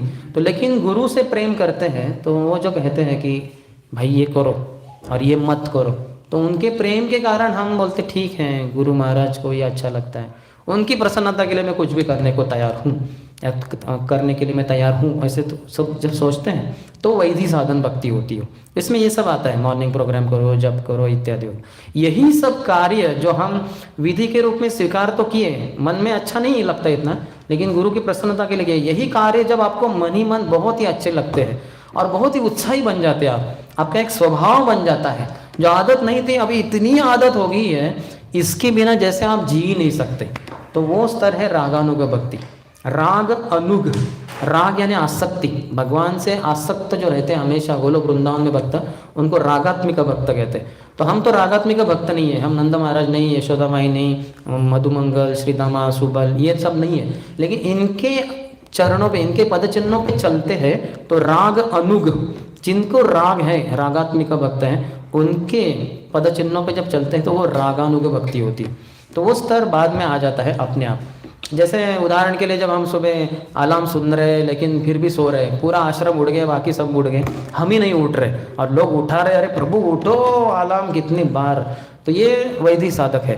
लेकिन वही जब रागानु के भक्त बनेगा तो अचानक वो उठेगा, अरे अलार्म क्यों नहीं बज रहा है, बंद पड़ गया क्या? नहीं तो टिक टिक टिक तो आवाज़ तो आ रही है, अलार्म तो ठीक लगाया था ना मैंने। अच्छा कितना? 3 बजे का अलार्म लगाया था, ठीक है चलो 2:30 बज गया ना, आधा घंटा पहले उठा तो क्या है, 4 माला कर लेता हूँ, तो उड़ गया, 2:30 बजे उड़ गया, 3 बजे का अलार्म है। और इधर आपने बाकी भक्त जो वैधि साधक है वो 4 बजे का अलार्म है, 4:30 बजे तो भी उठ नहीं रहा है, वो पूरा आश्रम उड़ गया, सब उड़ गए, उठ ही नहीं रहा वो, है कि नहीं? हमारे आश्रम में ऐसे काफ़ी बार देखते हैं, जो अलार्म लगा के सोता है वो परोपकार के लिए सोता है, या पता नहीं किसके लिए, परोपकार नहीं कुछ और ही हो जाता है, वो छोड़ के बाकी सब आश्रम उड़ जाता है और वो सब मिला के उसको उठाते हैं, फिर भी वो इतना महान भक्त रहता है कि वो उठता ही नहीं। तो समझ गया, वैद्य और रागानु ये सब प्रभुपाद की किताबों में है। और कोई? ओके, तो आगे स्वाध्याय, तीसरा है स्वाध्याय। तो स्वाध्याय बहुत महत्वपूर्ण है, यानी स्व से लेके अध्याय, खुद से होके अध्याय करना है। जो बाकी तो ठीक है, बाकी भक्तों के संग में हमने कर लिया साधन वगैरह, लेकिन स्व अध्याय खुद से होके जो करेंगे वो बहुत मदद करेगा, क्योंकि प्रभुपाद इंग्लिश में कहे हैं बुक्स आर द बेसिस, जो ग्रंथ हैं वो नींव है, बुनियाद है हमारे आध्यात्मिक जीवन की। तो सोच समझ कर चीज़ें करनी चाहिए, जब तक बुद्धि को पटता नहीं, मंजूर नहीं है, तब तक नहीं करना चाहिए। नहीं कि ये कर रहा है मैं भी करूँगा, वो कर रहा है मैं भी कर रहा हूँ, तो वो छोड़ दिया तो आप भी छोड़ देंगे। तो ये बड़ी समस्या है। मैंने ऐसे ब्रह्मचारियों को देखा है, अरे वो उसकी दीक्षा तो हमारे बाद में हुई थी, वो कैसे पहले ज्वाइन कर सकता है, तो मैं जाके पहले ज्वाइन करता हूँ, तो ज्वाइन कर भी दिए, 5 साल के बाद आश्रम छोड़ के चले भी गए। क्योंकि ऐसे थोड़ी ना तरीका होता है, वो हमारे बाद जिसकी दीक्षा हुई वो पहले ब्रह्मचारी कैसे बने, हम तो सीनियर, हमें पहले बनना चाहिए तो हम पहले बन जाए, ऐसे नहीं करना चाहिए। पहले आपकी बुद्धि यानी ठीक से चल रही है क्या, क्यों आप ब्रह्मचारी के रूप में अपने पूरे जीवन को न्यौछावर करना चाहते हो, वो है क्या ब्रह्मचारी जीवन, आपको पता है क्या ठीक से, वो सब सोच समझ के। तो ये सब ज्ञान प्रभुपाद ने अपने ग्रंथों में दिया है, तो वो समझ कर हमें कोई भी कार्य करने चाहिए। हमारे स्वयं के गुरु महाराज परम पूज्य राधानाथ स्वामी महाराज, हालांकि वो ब्रह्मचारी बने थे, पहले योगी के रूप में थे, तो ब्रह्मचारी बने वो न्यू वृंदावन में, फिर भी उनके लंबे बाल थे, पहले जो योगी के रूप में वगैरह थे वो, तो बाल लंबे थे उनके, तो उसी रूप में थे। तो सभी ब्रह्मचारी उनको इतनी भर्त्सना करते, अरे देखो ये माया में ये ब्रह्मचारी इतने लंबे बाल के साथ वगैरह है ना, ये वगैरह बहुत ताने मारते थे, लेकिन वो निश्चिंत थे और अपनी सेवा कर ही रहे थे। और लेकिन बाद में उनको जब प्रभुपाद के ग्रंथ तो पढ़ ही रहे थे, पढ़ते पढ़ते पढ़ते एक बार वो जो प्रेरणा आई तो तुरंत वो स्वयं से होके गए किचन में, एक जो ब्रह्मचारी थे उनको कहे कि मुझे बाल मुंडवाने हैं, फिर वो बाल मुंडवाए। तो अभी तो वो रोज़ शेविंग करते हैं, क्योंकि वो ही इज़ क्लियर, उनको स्पष्ट है क्यों बाल मुंडवाने हैं, क्योंकि फैशन शो नहीं है सभी ब्रह्मचारी ने उड़ाते बाल तो हम भी उड़ाते हैं, वैसे नहीं, you have to be very clear. अगर स्पष्ट नहीं है हम तो जैसे नया नया मुल्ला जोर से चिल्लाता है अल्लाह अकबर, जोर से बोलेगा वो, लेकिन शुरुआत के दिनों में, बाद में इतना समय आ गया सब आके बोले अरे मुल्ला जी अल्लाह को कौन उठाएगा उठाइए, तो वो समस्या हो जाती है। तो इसलिए if you want to go for years, for decades, for life times, you have to be convinced, your intelligence has to be convinced. तो अगर बुद्धि को चालना देनी है, उसको प्रेरणा है, तो उसके लिए आध्यात्मिक ग्रंथ पढ़ने चाहिए, वो भी खुद से होकर। जैसे अभी कथा चल रही है तो कथा में तो आप बैठेंगे, जैसे अभी शुरुआत हो गया और मुझे तो अंतिम समय भी है करीबन 1 बजे, उन्होंने इतना स्ट्रॉन्ग अनाउंसमेंट भी किया 1 से 1:30, तो हमें तो अंत करना ही पड़ेगा। लेकिन अभी आप जो बैठे हैं, आप में से आपको चॉइस है, आप थोड़ा झपकी मार सकते हैं, और मैं कुछ नहीं कर सकता, मैं तो झपकी नहीं मार सकता तो हम जाएंगे 1 बजे बंद हो जाएगा। तो यहाँ आपने सुना नहीं सुना वो हो गया, लेकिन जब आप खुद किताब पढ़ रहे हैं, आप कितना भी झपकी मारो आप पन्ने को पलट ही नहीं पाओगे, क्योंकि आपको पता है मैंने पढ़ा ही नहीं है, ये पन्ना पढ़ा, इधर का आधा पढ़ा, या आधा पढ़ा ही नहीं है। 2 घंटे भी मैं झपकी मारते रहूं तो मैं पन्ना पलट ही नहीं सकता, वो 1 क्या 2 बज जाए, 3 बज जाए, शाम के 10 बज जाए, आप पन्ना पलट नहीं पाएंगे। ये स्वाध्याय की खासियत है जो प्रवचन में नहीं है। प्रवचन में क्या, मैं प्रवचन दे रहा हूँ, मैं तो जागृति रहूँगा। ऐसे भी महान प्रवचनकार रह चुके हैं इस्कॉन में, तो प्रवचन देते देते ही सो गए, कितना हद तक? सर्वधर्मान परित्यज्य, वो उसका हाथ भी ऊपर चला गया और वो सो गया प्रवचनकार, और हाथ ऊपर ही है। 1 मिनट सोया वो। सब जो भक्त है वो देखते रह गए कि प्रभु अभी बोलेंगे, अभी बोलेंगे। सोच रहे होंगे शायद माम एकम शरणम व्रज, शायद उनको याद नहीं आ रहा होगा। तो याद कहाँ, वो तो सो गए, पूरा हाथ ऊपर ही है उनका। और सब सोच रहे अभी करे तो क्या करे, उनको उठाना है कि क्या अच्छा नहीं दिखता, अपराध ना हो जाए। 1 मिनट के बाद वो बोलते हैं माम एकम शरणम व्रज, और भक्त इतने दंग रह गया। और इसको कैसे पता 1 मिनट पहले उसने वो सर्वधर्मान शब्द वो श्लोक शुरू किया था, उसको कंप्लीट भी किया इसने 1 मिनट में, इतना गहरे नींद के बाद। तो ऐसे प्रवचनकार भी रह चुके हैं, है ऐसे महात्मा। लेकिन फिर भी हम तो नहीं सो सकते, लेकिन आपको यहाँ है स्वतंत्रता है, सो सकते, लेकिन स्वाध्याय में नहीं हो सकता। एक बार मैं नगर से पुणे जा रहा था, तो बहुत थक गया था, तो करीबन 2 घंटा में सो ही रहा था। तो बाद में वो कंडक्टर ने कुछ तो बोला कि ये आ गया, कुछ तो हड अफसर आ गया, कुछ तो ऐसे बोला वो बीच में, हड अफसर जो शिरूर हो गया, कुछ तो बोला वो जोर से, शिरूर नहीं शायद और भी पास में वागोली या कुछ तो जैसे ही उसने बोला तो मेरी नींद खुल गई। 2 घंटा में पढ़ते पढ़ते ही सो रहा था, झपकी मार रहा था। तो जैसे मैंने सोचा अरे वाघोली आ गया, यानी पूना पास में आ गया, बस थोड़े ही समय के बाद पूना स्टेशन उतरना था। तो तुरंत मैंने पढ़ा, तो 2-4 मिनट में पूरा पन्ना पढ़ लिया। जो 2 घंटे से पढ़ नहीं पा रहा था वो 2-3 मिनट में ही हो गया। क्यों? क्योंकि जागरूक अवस्था में है। और जो पहले सो रहे थे तो 2 घंटे क्या 10 घंटे भी कुछ नहीं होगा। तो स्वाध्याय बहुत महत्वपूर्ण है। मराठी में कहते हैं वाचाल तर वाचाल, पढ़ोगे तो टिकोगे, नहीं तो मर मिटोगे, मर जाओगे। तो इसलिए पढ़ना बहुत महत्वपूर्ण है। आजकल हम अनपढ़ हो गए। मैं काफ़ी सारे प्रवचन में बोलता हूँ कि हम सब पढ़े लिखे लोग आजकल अनपढ़ हो गए हैं, पढ़ते ही नहीं प्रभुपाद की किताबें, और लिखते भी नहीं। वो कहते हैं ये बहुत पढ़ा लिखा आदमी है, तो हम पढ़ते भी नहीं, लिखते भी नहीं। क्या लिखते हैं आजकल? तो टाइप ही करते हैं, सॉरी बट तो आजकल हमारे फिंगर टिप्स ये ज़्यादा काम करते हैं। लेकिन पढ़ना, लिखना, नोटबुक, पेन, वेदन अगर है तो अलग बात है। लेकिन बड़े बड़े शहरों में जाएंगे तो सब मोबाइल में ही सब नोट्स बनाते हैं। नो प्रॉब्लम, बना सकते हैं, लेकिन पॉइंट क्या है, ये बेसिक चीज़ें हैं जो बहुत महत्वपूर्ण है। और गुरु साधु शास्त्र के अनुसार हमें जीवन चलाना है, तो देखना चाहिए कि शास्त्रों में क्या लिखा है। नहीं तो काफ़ी सारे हम ब्रह्मचारियों को देखा है, इतने गुमराह रहते हैं क्योंकि प्रभुपाद किताब नहीं पढ़ते, तो उनको समझ में नहीं आता कि इस्कॉन के अंतर्गत ब्रह्मचारी जीवन में कैसे जीवन बिताना चाहिए, जिससे कि हम एक शुद्ध साधु के जैसे जीवन जीकर शुद्धता को अधिकाधिक बढ़ाकर भगवान की प्रेम भक्ति को प्राप्त कर सकते हैं। वो समझ में नहीं आता उनको, क्योंकि गुरु साधु शास्त्र के संबंध में संपर्क में नहीं रहते। विशेषतः प्रभुपाद के ग्रंथ नहीं पढ़ते। प्रभुपाद वो शुद्ध आचार्य हैं जिन्होंने कभी भी ऐसे बाकी सब भौतिक चीज़ें आध्यात्मिक जीवन के अंतर्गत उनको कभी उन्होंने ज़्यादा भाव दिया ही नहीं। उसको इस्तेमाल किया है लेकिन उसके कारण बह नहीं गए वो। तो इसलिए प्रभुपाद के ग्रंथ पढ़ना बहुत ही महत्वपूर्ण है। इसके बारे में सेमिनार्स दिए जा सकते हैं, लेकिन संक्षिप्त में इतना। और आपको बहुत अच्छा लगेगा, आप जो भी जीवन में कर रहे हैं शास्त्र चक्षु आपके विकसित हो जाएंगे। नहीं तो हम चर्म चक्षु से ही देखते सब। चर्म चक्षु से क्या दिखता है? भौतिक संसार जैसे भगवान ने माया ने बनाया है, वो माया की दृष्टि से हम देखते हैं तो वो चर्म चक्षु है। लेकिन ज्ञान चक्षु या शास्त्र चक्षु यानी स्वाध्याय करके वो विकसित हो जाते हैं, फिर हम पूरे संसार को उस रूप से देख सकते हैं। अभी जैसे स्काई स्क्रैपर बिल्डिंग है, मैं तो बड़े बड़े शहरों में जाता हूँ, बैंगलोर, चेन्नई, हैदराबाद, दिल्ली, तो इतने बड़े बड़े बिल्डिंग्स रहते हैं और कॉस्ट उधर लिखा भी रहता है ना कि 80 लाख, फिर 1.5 करोड़, इतने कीमतें रहते हैं और बिल्डिंग्स भी इतने पॉश रहते हैं। इसका जो परिसर देखेंगे आप चकाचौंध हो जाएंगे। जैसे फॉरेन कंट्रीज में होते हैं वैसे काफ़ी सारे। तो चर्म चक्षु से देखेंगे तो हम, जैसे हमने कहा, चकाचौंध हो जाएंगे आप, ये क्या बिल्डिंग है, क्या रेट्स है, क्या लोग है।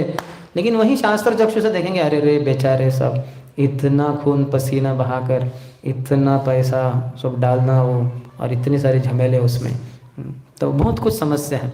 जैसे हमारा बरसाना भी आपने देखा होगा, इतना बड़ा बिल्डिंग है वो, लेकिन उधर रोज़ पानी का टैंकर आता है, तो पानी पीने की भी समस्या, तो टैंकर आना पड़ता है। तो अगर हम ये जैसे भौतिकवादी लोग देखते हैं वैसे नहीं, लेकिन जैसे भगवान दिखाते हैं, समझाते हैं संसार को, वैसे देखना है आपको, तो स्वाध्याय बहुत ही महत्वपूर्ण है। क्योंकि वो गुरु साधु हमारे आंखें खोल देंगे, जिसके द्वारा संसार किस रूप से देखना है, भगवान ने कैसे बताया है, दुखालयम अशाश्वतम वगैरह हम देख सकते हैं। इसके बाद निराशावादी नहीं होंगे हम भक्ति में आशावादी रहकर संसार के प्रति आकर्षित नहीं होंगे।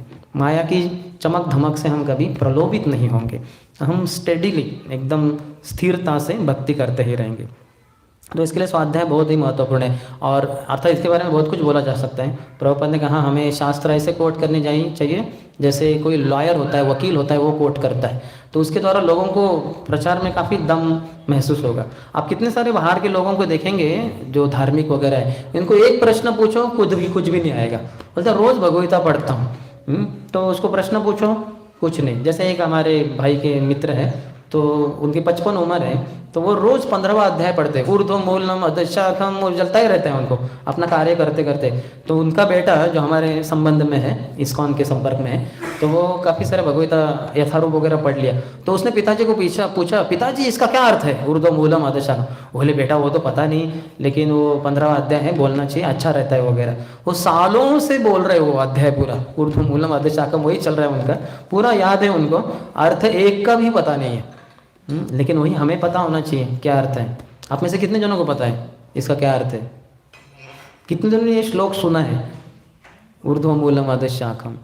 तो देखिए हमारी ऐसे नहीं हो जाए कि हम पूरे, किसी ने कुछ पूछा और हम अच्छा वो हाँ हमें तो नहीं आता ये, नहीं ये भगवगीता में, अच्छा भगवगीता में है क्या?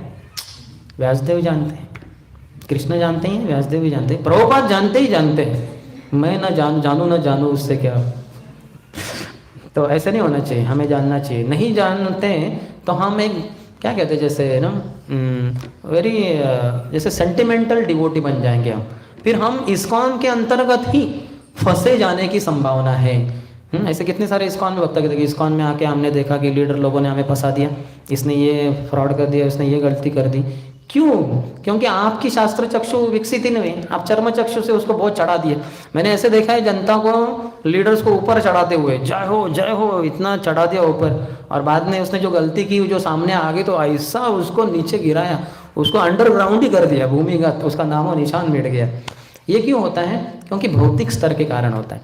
वहीं अगर शास्त्र चक्षु विकसित हुए हैं तो हम ऐसे किसी को भी ऐसे ऊपर चढ़ाते नहीं बैठेंगे।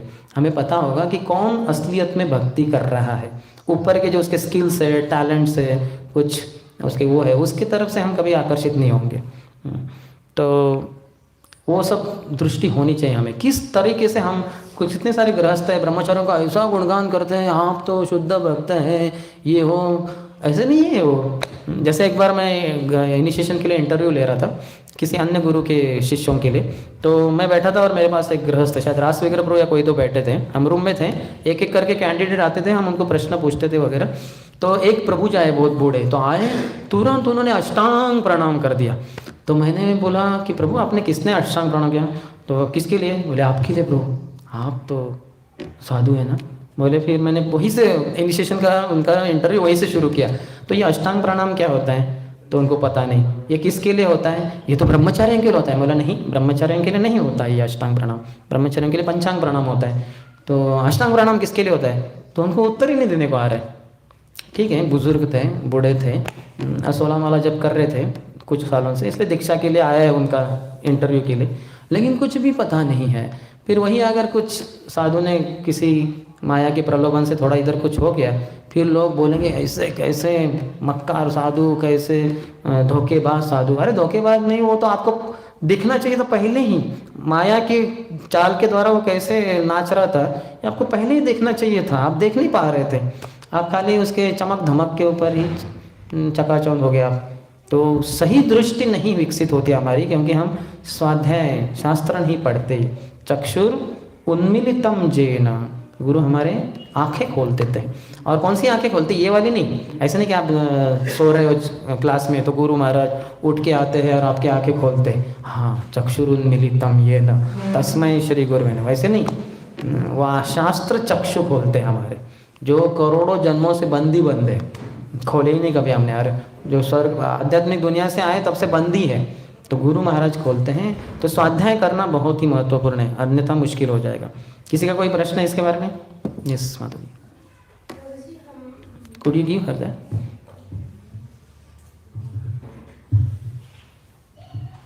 हम बुक पढ़ते हैं भगवद गीता या कुछ, तो हमको लेक्चर देना है, तो हम जो अटेंशन से पढ़ते हैं, जो अटेंशन से मतलब बहुत उत्साह से प्रिपरेशन करते हैं,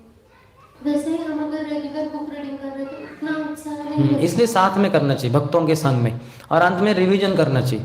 तो ठीक है, हमने आज क्या पढ़ा, तो सब एक दूसरे के मुंह की तरफ ही देख रहे हैं, हमने क्या पढ़ा।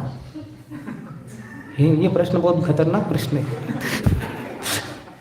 ऐसा होगा शुरुआत में पहले दिन, फिर दूसरे दिन सब ध्यान से पढ़ेंगे। जैसे भागवत कथा के महात्म्य क्या है, भागवत महात्म्य आपने सुना होगा ना, जो गोकर्ण के द्वारा कथा बताई गई, पहली कथा सबसे पहली किसके लिए है, धुंधुकारी के लिए। उसके भाई थे बेचारे, आपको कथा पता है वो, ठीक है, एक संक्षिप्त में एकदम। तो वो बेचारे भूत बन गए थे, तो उनके उद्धार के लिए ये जरूरी था। तो वो बहुत ही ध्यानपूर्वक सुन रहे थे, बेचारे बैठ नहीं सकते, किधर शरीर है नहीं, तो वो बाम्बू के जो नॉट्स थे उसके सबसे नीचे वाले में गए। एक एक दिन कथा सुनते सुनते वो नॉट्स टूटते टूटते अंतिम दिन चले गए। तो पूछा गया कि अरे बाकी लोगों ने भी तो सोना, गाँव वाले तो बैठे थे उधर, तो उनका क्यों नहीं। बोले ये तो ऐसे ही टाइम पास के लिए बैठे थे, वो ये धुंधुकारी के लिए जीवन और मृत्यु का सवाल था, बहुत ध्यान से सुन रहा था। तो ये लोग थोड़े ना भगवत था, वो अकेला चला गया। तो फिर अगली बार जब कथा हुई तो सब गांव वाले एकदम ध्यानपूर्वक, अरे पिछली बार हमारे ऊपर ऐसा बताया गया, हम ऐसे टाइम पास कर रहे थे, तो अगली बार बहुत ध्यान से सुने और सभी सब चले गए। तो हमें थोड़ा रिवीजन करना चाहिए, फिर थोड़ा सा स्फूर्ति आएगा, थोड़ा प्रेरणा आएगी कि क्या पढ़ रहे हैं, क्या किया हमने। नहीं तो फिर जो क्लास देना है, हमें यहाँ पता है ना कि लोग पूछेंगे, लोगों के सामने कुछ आधा एक घंटा बोलना है, ऐसे ही बोलेंगे कि मैं कुछ तो पढ़ के आया था और मुझे कुछ याद ही नहीं आ रहा अभी। और वो क्या है ना, किताब भी घर में रह गया, वो 10 किलोमीटर पे कॉल भी करूँ तो वो आ नहीं पाएगा इधर, तो अभी क्या करूँ मैं। ऐसे नहीं कर सकते, वो पता है हमें कि प्रवचन देना है, आधा एक घंटा बोलना ही है, तो अच्छे से वो दिमाग, उसके लिए चेतना सब उस तरह से तैयार हो जाती है। तो उसी तरह से अगर रिवीजन लेंगे तो सब एकदम ध्यान चौकन्ने हो जाएंगे। अरे भाई, वो अंत में जो प्रश्न पूछते हैं ना, तो मेरी इज्जत ही चली जाएगी अगर मैं हाथ ऊपर ना करूँ, कुछ बोल ही नहीं पाऊँ, तो भक्तों के बीच मेरी पोल खुल जाएगी कि खाली बैठा रहता है, सुनता कुछ भी नहीं, इसको कुछ है ही नहीं, पता नहीं कुछ शास्त्र। तो इसलिए रिवीजन करना चाहिए भक्तों के बीच में। नहीं तो इसलिए हमने फिर वो एग्ज़ाम बनाया। किधर है वो बुक का, लाओ डब्बा है कि इधर, हाँ इधर ही है, दिखाइए ज़रा। अच्छा हुआ आपने, आपके प्रश्न के द्वारा जो हमारा hidden not so hidden agenda, तो ये हमने प्रश्न पत्रिकाओं के ऊपर एक ग्रंथ बनाया है, अर्थात ये एक्सरसाइज बुक है। तो इसमें प्रभुपाद के सभी ग्रंथों के ऊपर करीबन 34-36 जो ग्रंथ हैं उसके ऊपर प्रश्न बनाए गए हैं। भागवतम और सीसी ये बड़े छोड़कर बाकी सबके ऊपर 18 अध्याय भगवगीता के सभी के ऊपर प्रश्न है। तो इसमें बहुत अच्छा है, अगर आपको अगर ये देना है, इसके अनुसार आप पढ़ाई कर रहे हैं तो बहुत ध्यान से पढ़ाई करना ही पड़ेगा। नहीं तो आपको पता है कि अगर बिना ध्यान से पढ़े इसको लिखने जाएंगे तो कुछ भी नहीं आएगा मुझे, एक दो उत्तर ही आएंगे। तो ऐसे कुछ प्रकल्प हम ले सकते हैं, ऐसे कुछ कर सकते हैं जिससे कि ध्यान से पढ़े, ठीक है नहीं। और ये भी तय कर सकते हैं कि जो भी मैं पढ़ूंगा या पढ़ूंगी वो दिन में किसी एक भक्तों को मुझे बताना ही बताना है। तो समझिए आपने आपके पति को बोला कि आज मैंने 2 घंटा टीचिंग्स ऑफ लॉर्ड चैतन्य पढ़ा, तो बोलेंगे अच्छा 2 मिनट बता दो क्या तुमने बात सुना। 2 मिनट, मुझे 2 सेकंड का भी कुछ याद नहीं आ रहा है। तो बुक का नाम टीचिंग्स ऑफ लॉर्ड चैतन्य, ये तो कन्फर्म्ड है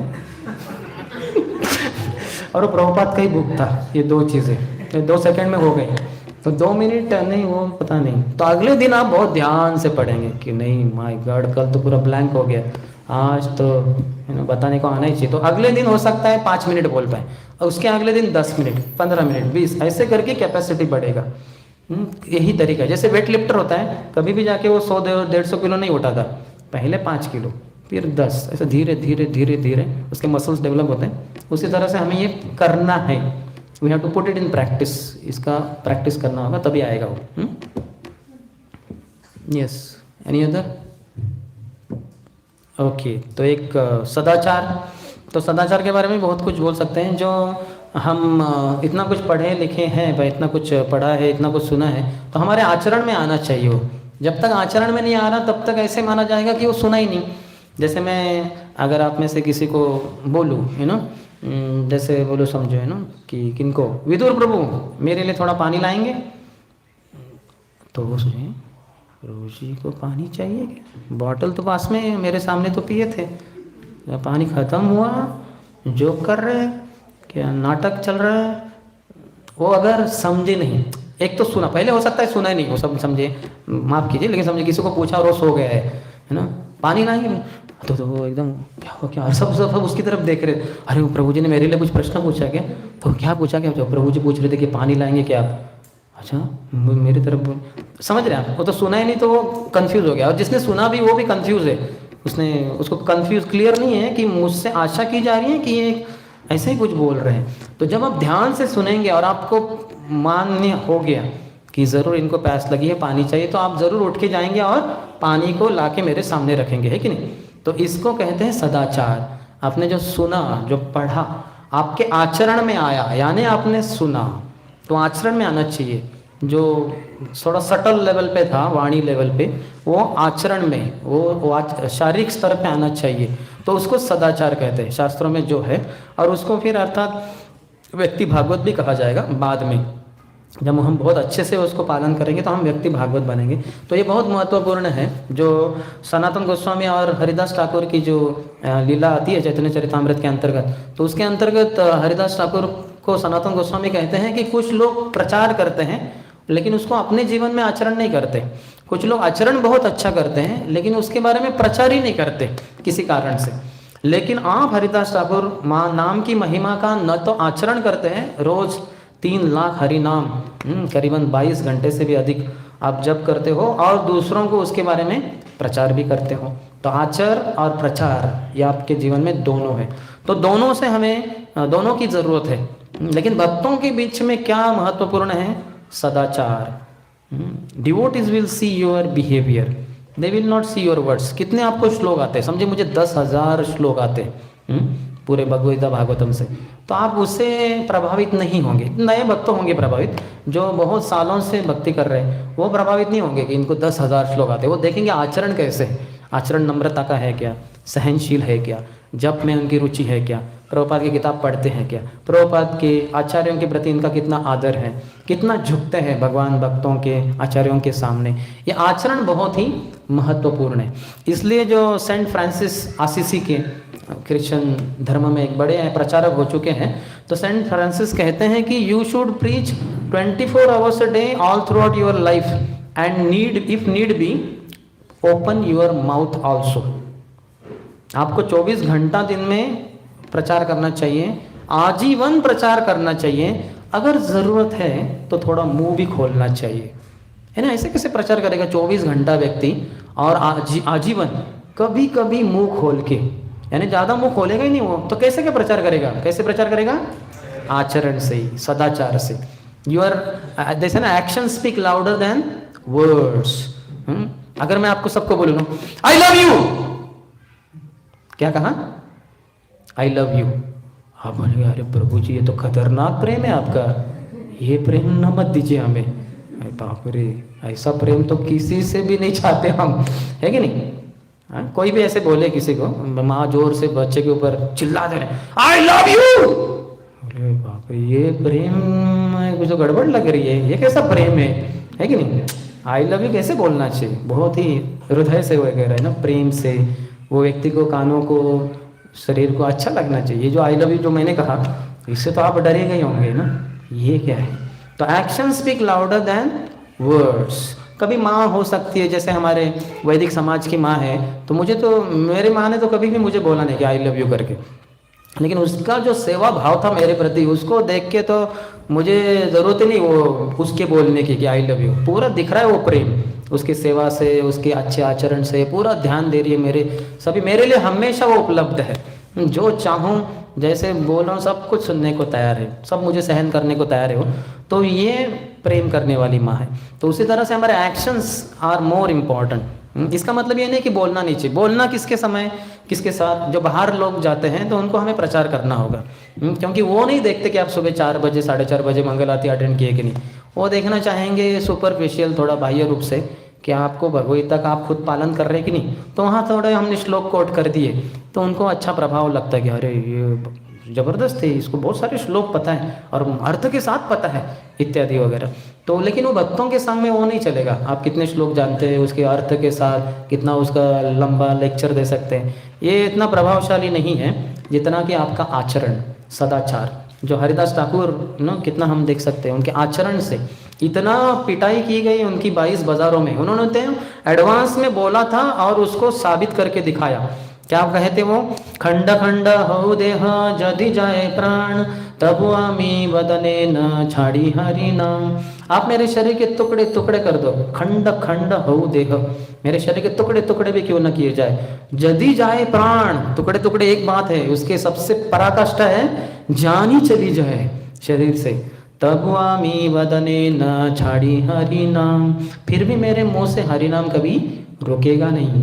हरे कृष्ण कृष्ण कृष्ण हरे हरे, हरे राम राम राम हरे हरे। और हम देखते ही हैं वो कैसे हुआ, 22 बाजारों में पेटे जाने के बाद भी उन्होंने कभी हरि नाम छोड़ा नहीं।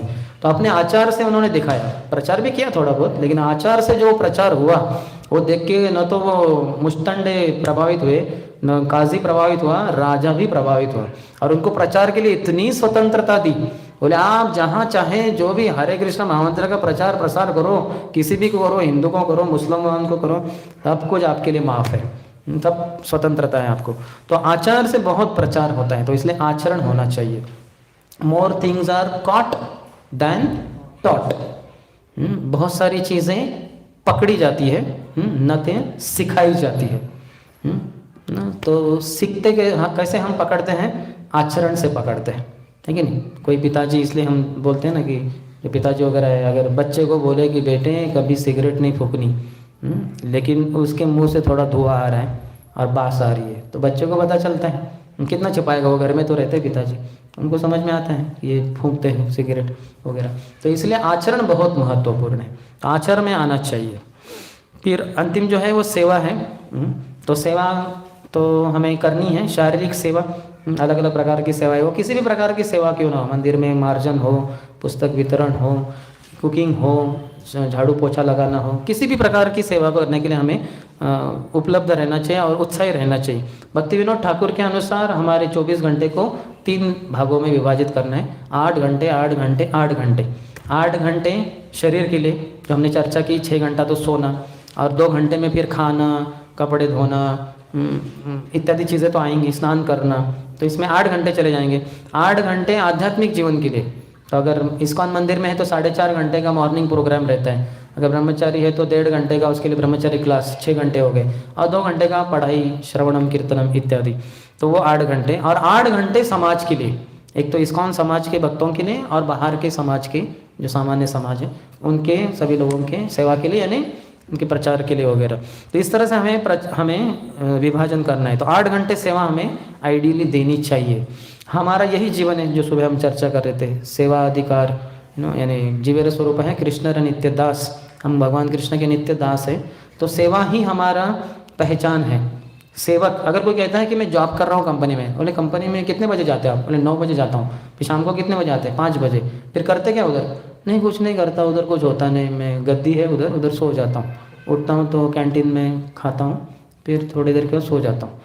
तो हम समझ में आएंगे कि ये कैसा एम्प्लॉय है, ये थोड़ा एम्प्लॉय है, तो अनएम्प्लॉयड है और इसका जॉब जल्दी से चला जाएगा, शायद कुछ कर ही नहीं रहा वो। तो सेवक के रूप में हमें सेवा तो देनी ही है, तो सेवा करनी चाहिए। और इसी से हम जो सेवा प्रधान स्वरूपिणी है तुलसी महारानी, उनसे रोज सुबह वही अधिकार की हम मांग करते, सेवा अधिकार दिए करो निज दासी।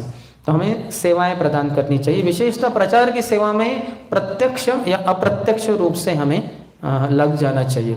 जैसे अभी समझिए मैं बोल रहा हूँ तो मैं प्रचार कर रहा हूँ, तो अप्रत्यक्ष रूप से इसमें कैसे, जैसे साउंड सिस्टम को अरेंज करना, ये प्रोग्राम अरेंज करना, भक्तों को बुलाना।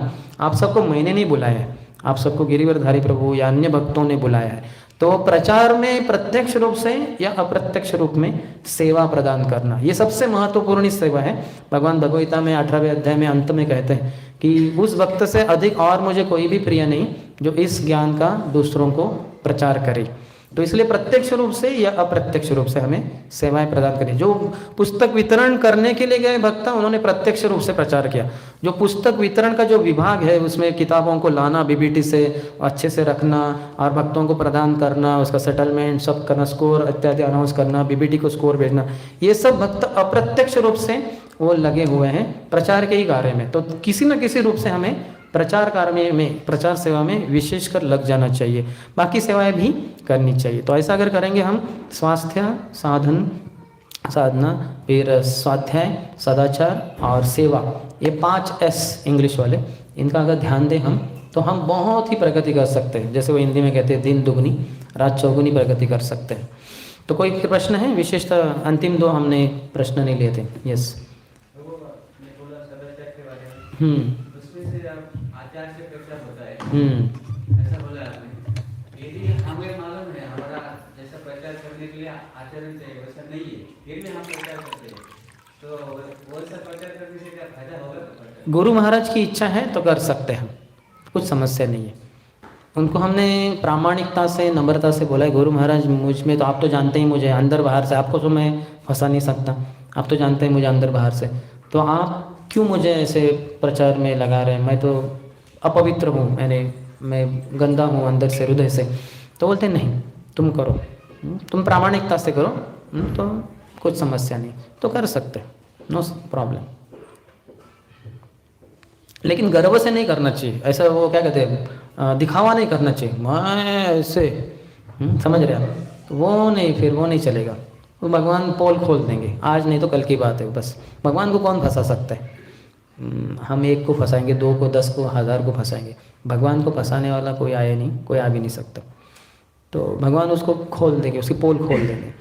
तो गुरु महाराज के आदेश हैं तो हम कर सकते हैं। जैसे हम सोचिए प्रेसिडेंट के रूप में सेवा करना, ये भी एक बड़ा प्रचार है। तो हमारे ही परम पूज्य भक्ति रसामृत स्वामी महाराज ये IIT पवई में, मुंबई में प्रचार के लिए जाते थे, राधेश्याम प्रभु, गौरांग प्रभु। तो तब वो प्रेसिडेंट थे। तो क्या होता था कि वो पवई बहुत दूर है, हाल ही में गया था मैं 2 हफ्ते पहले, तो लेकिन राधा गोपीनाथ मंदिर से ग्रैंड रोड स्टेशन से वो बहुत दूर है, वो 1.5 घंटा लगता है जाने को आने को वगैरह। उन दिनों में भी 1991, 92, 93 में भी तो वो आते थे तो रात को 1:30 बज जाते थे करीबन उनको वापस मंदिर आने के लिए, फिर सो जाना, फिर 4:30 बजे उठ के 5 बजे मंगल आरती मंदिर में, फिर क्या वो नींद हुई नहीं उनकी रात को। तो गुरु पूजा के समय आपको पता है राधा गोपीनाथ मंदिर, तो जब उधर गुरु पूजा हो रही तो बाजू में जो ब्रह्मचर्य आश्रम है, बस दीवार ही है बीच में, वो भी क्या लकड़ी की है वो, तो उस बार वो सो जाते थे थोड़ा सा 15-20 मिनट के लिए चद्दर ओढ़ के वगैरह। तो अभी उधर गुरु पूजा हो रही जोर शोर से और इधर महाराज सोए, तो कुछ ब्रह्मचारी आते जाते देखते थे ये सोए, तो वो बोलते थे आपस में, अरे देखो प्रेसिडेंट क्या हुआ, सो रहा है, हमें गुरु पूजा वगैरह अटेंड करने को बोलता है और खुद सोता है। तो फिर ये महाराज ने सुना, नींद तो इतनी कैसे आएगी इतनी सुबह सुबह, और वो ठीक है। तो वो एक बार राधानाथ महाराज के पास गए, परम पूज्य राधा महाराज, बोले महाराज देखिए ऐसे भक्त ही कह रहे, ब्रह्मचारी कह रहे हैं, क्यों आप किसी और को प्रेसिडेंट नहीं बनाते? आपको जानते हैं कि IIT पवई में जाके थोड़ा मैं थक जाता हूँ, नींद नहीं होती तो इसलिए सो जाता हूँ, किसी और को आप प्रेसिडेंट बना सकते। महाराज ने कहा नहीं, और कोई काबिल है नहीं, आप ही सर्वश्रेष्ठ अच्छे काबिल है, चिंता मत करो, ये बोलने वाले लोगों को बोलने दो कि ये सोता है वगैरह, तुम चिंता मत करो, मैं जानता हूँ तुम्हें अच्छी तरह से, तुम प्रेसिडेंट के रूप में सेवा प्रदान करते रहो। तो गुरु महाराज के आदेश के अनुसार वो करते रहे। तो अगर गुरु के सामने हमने पूरे हृदय को खोलकर अपनी कमियों को बताए और उनकी इच्छा है हम करें, तो प्रामाणिकता से कर सकते हैं, नम्रता से, तो कुछ समस्या नहीं। लेकिन गुरु को बताए नहीं बताए और अपने ही अहंकार के रूप में प्रचार कर रहे हैं, तो हम अहंकार का प्रचार कर रहे हैं, अपने अनर्थों का प्रचार कर रहे हैं, भक्ति के, भगवान के वाणी का प्रचार नहीं कर रहे। तो अहंकार का प्रचार नहीं करना चाहिए।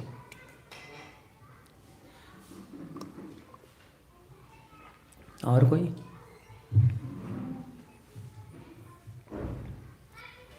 आपके अनाउंसमेंट का प्रभाव लग रहा है, सब शांत है, प्रेशर ज़्यादा है उनके ऊपर।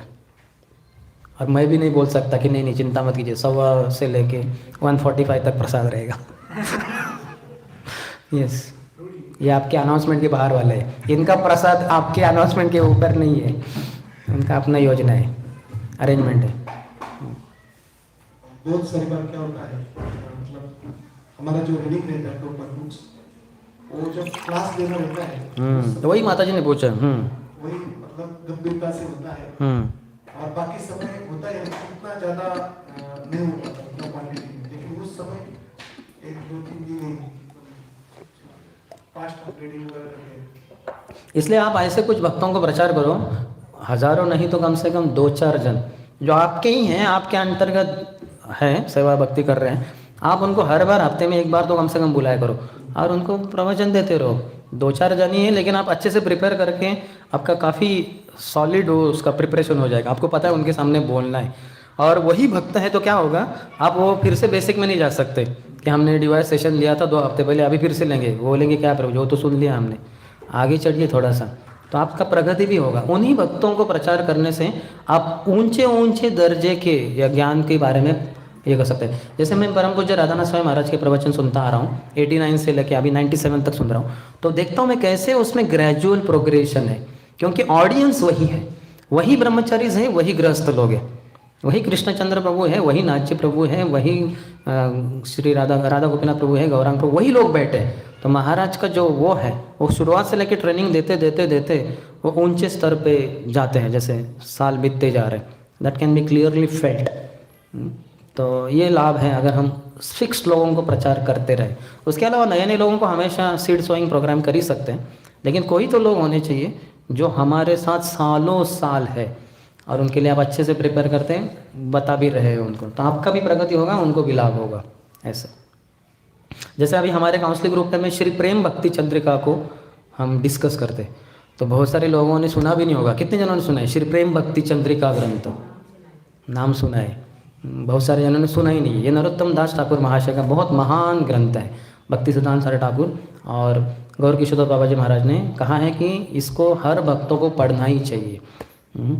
तो बहुत इसकी खासियत है, लेकिन ये ऊंचे स्तर का भी है, क्योंकि हम काउंसलिंग के साथ 10 से 15 साल से अधिक सालों से वही काउंसलिंग है। हम तथाकथित सीनियर डिवोटी है मंदिर में, लेकिन ऐसे काउंसलिंग है हमारे जो 18 साल से 19 साल से आश्रम में ब्रह्मचारी है, तो उनको ही प्रवचन देते आ रहे हैं डे 1 से, यानी उनके 20, 25, 22 साल से उनको हम प्रवचन देते आ रहे हैं। तो अभी उनको हायर लेवल नॉलेज हमें देना ही पड़ेगा, तो और अच्छे से प्रिपेयर भी कर सकते हैं। So have a fixed group of fixed people so that you can speak, prepare nicely.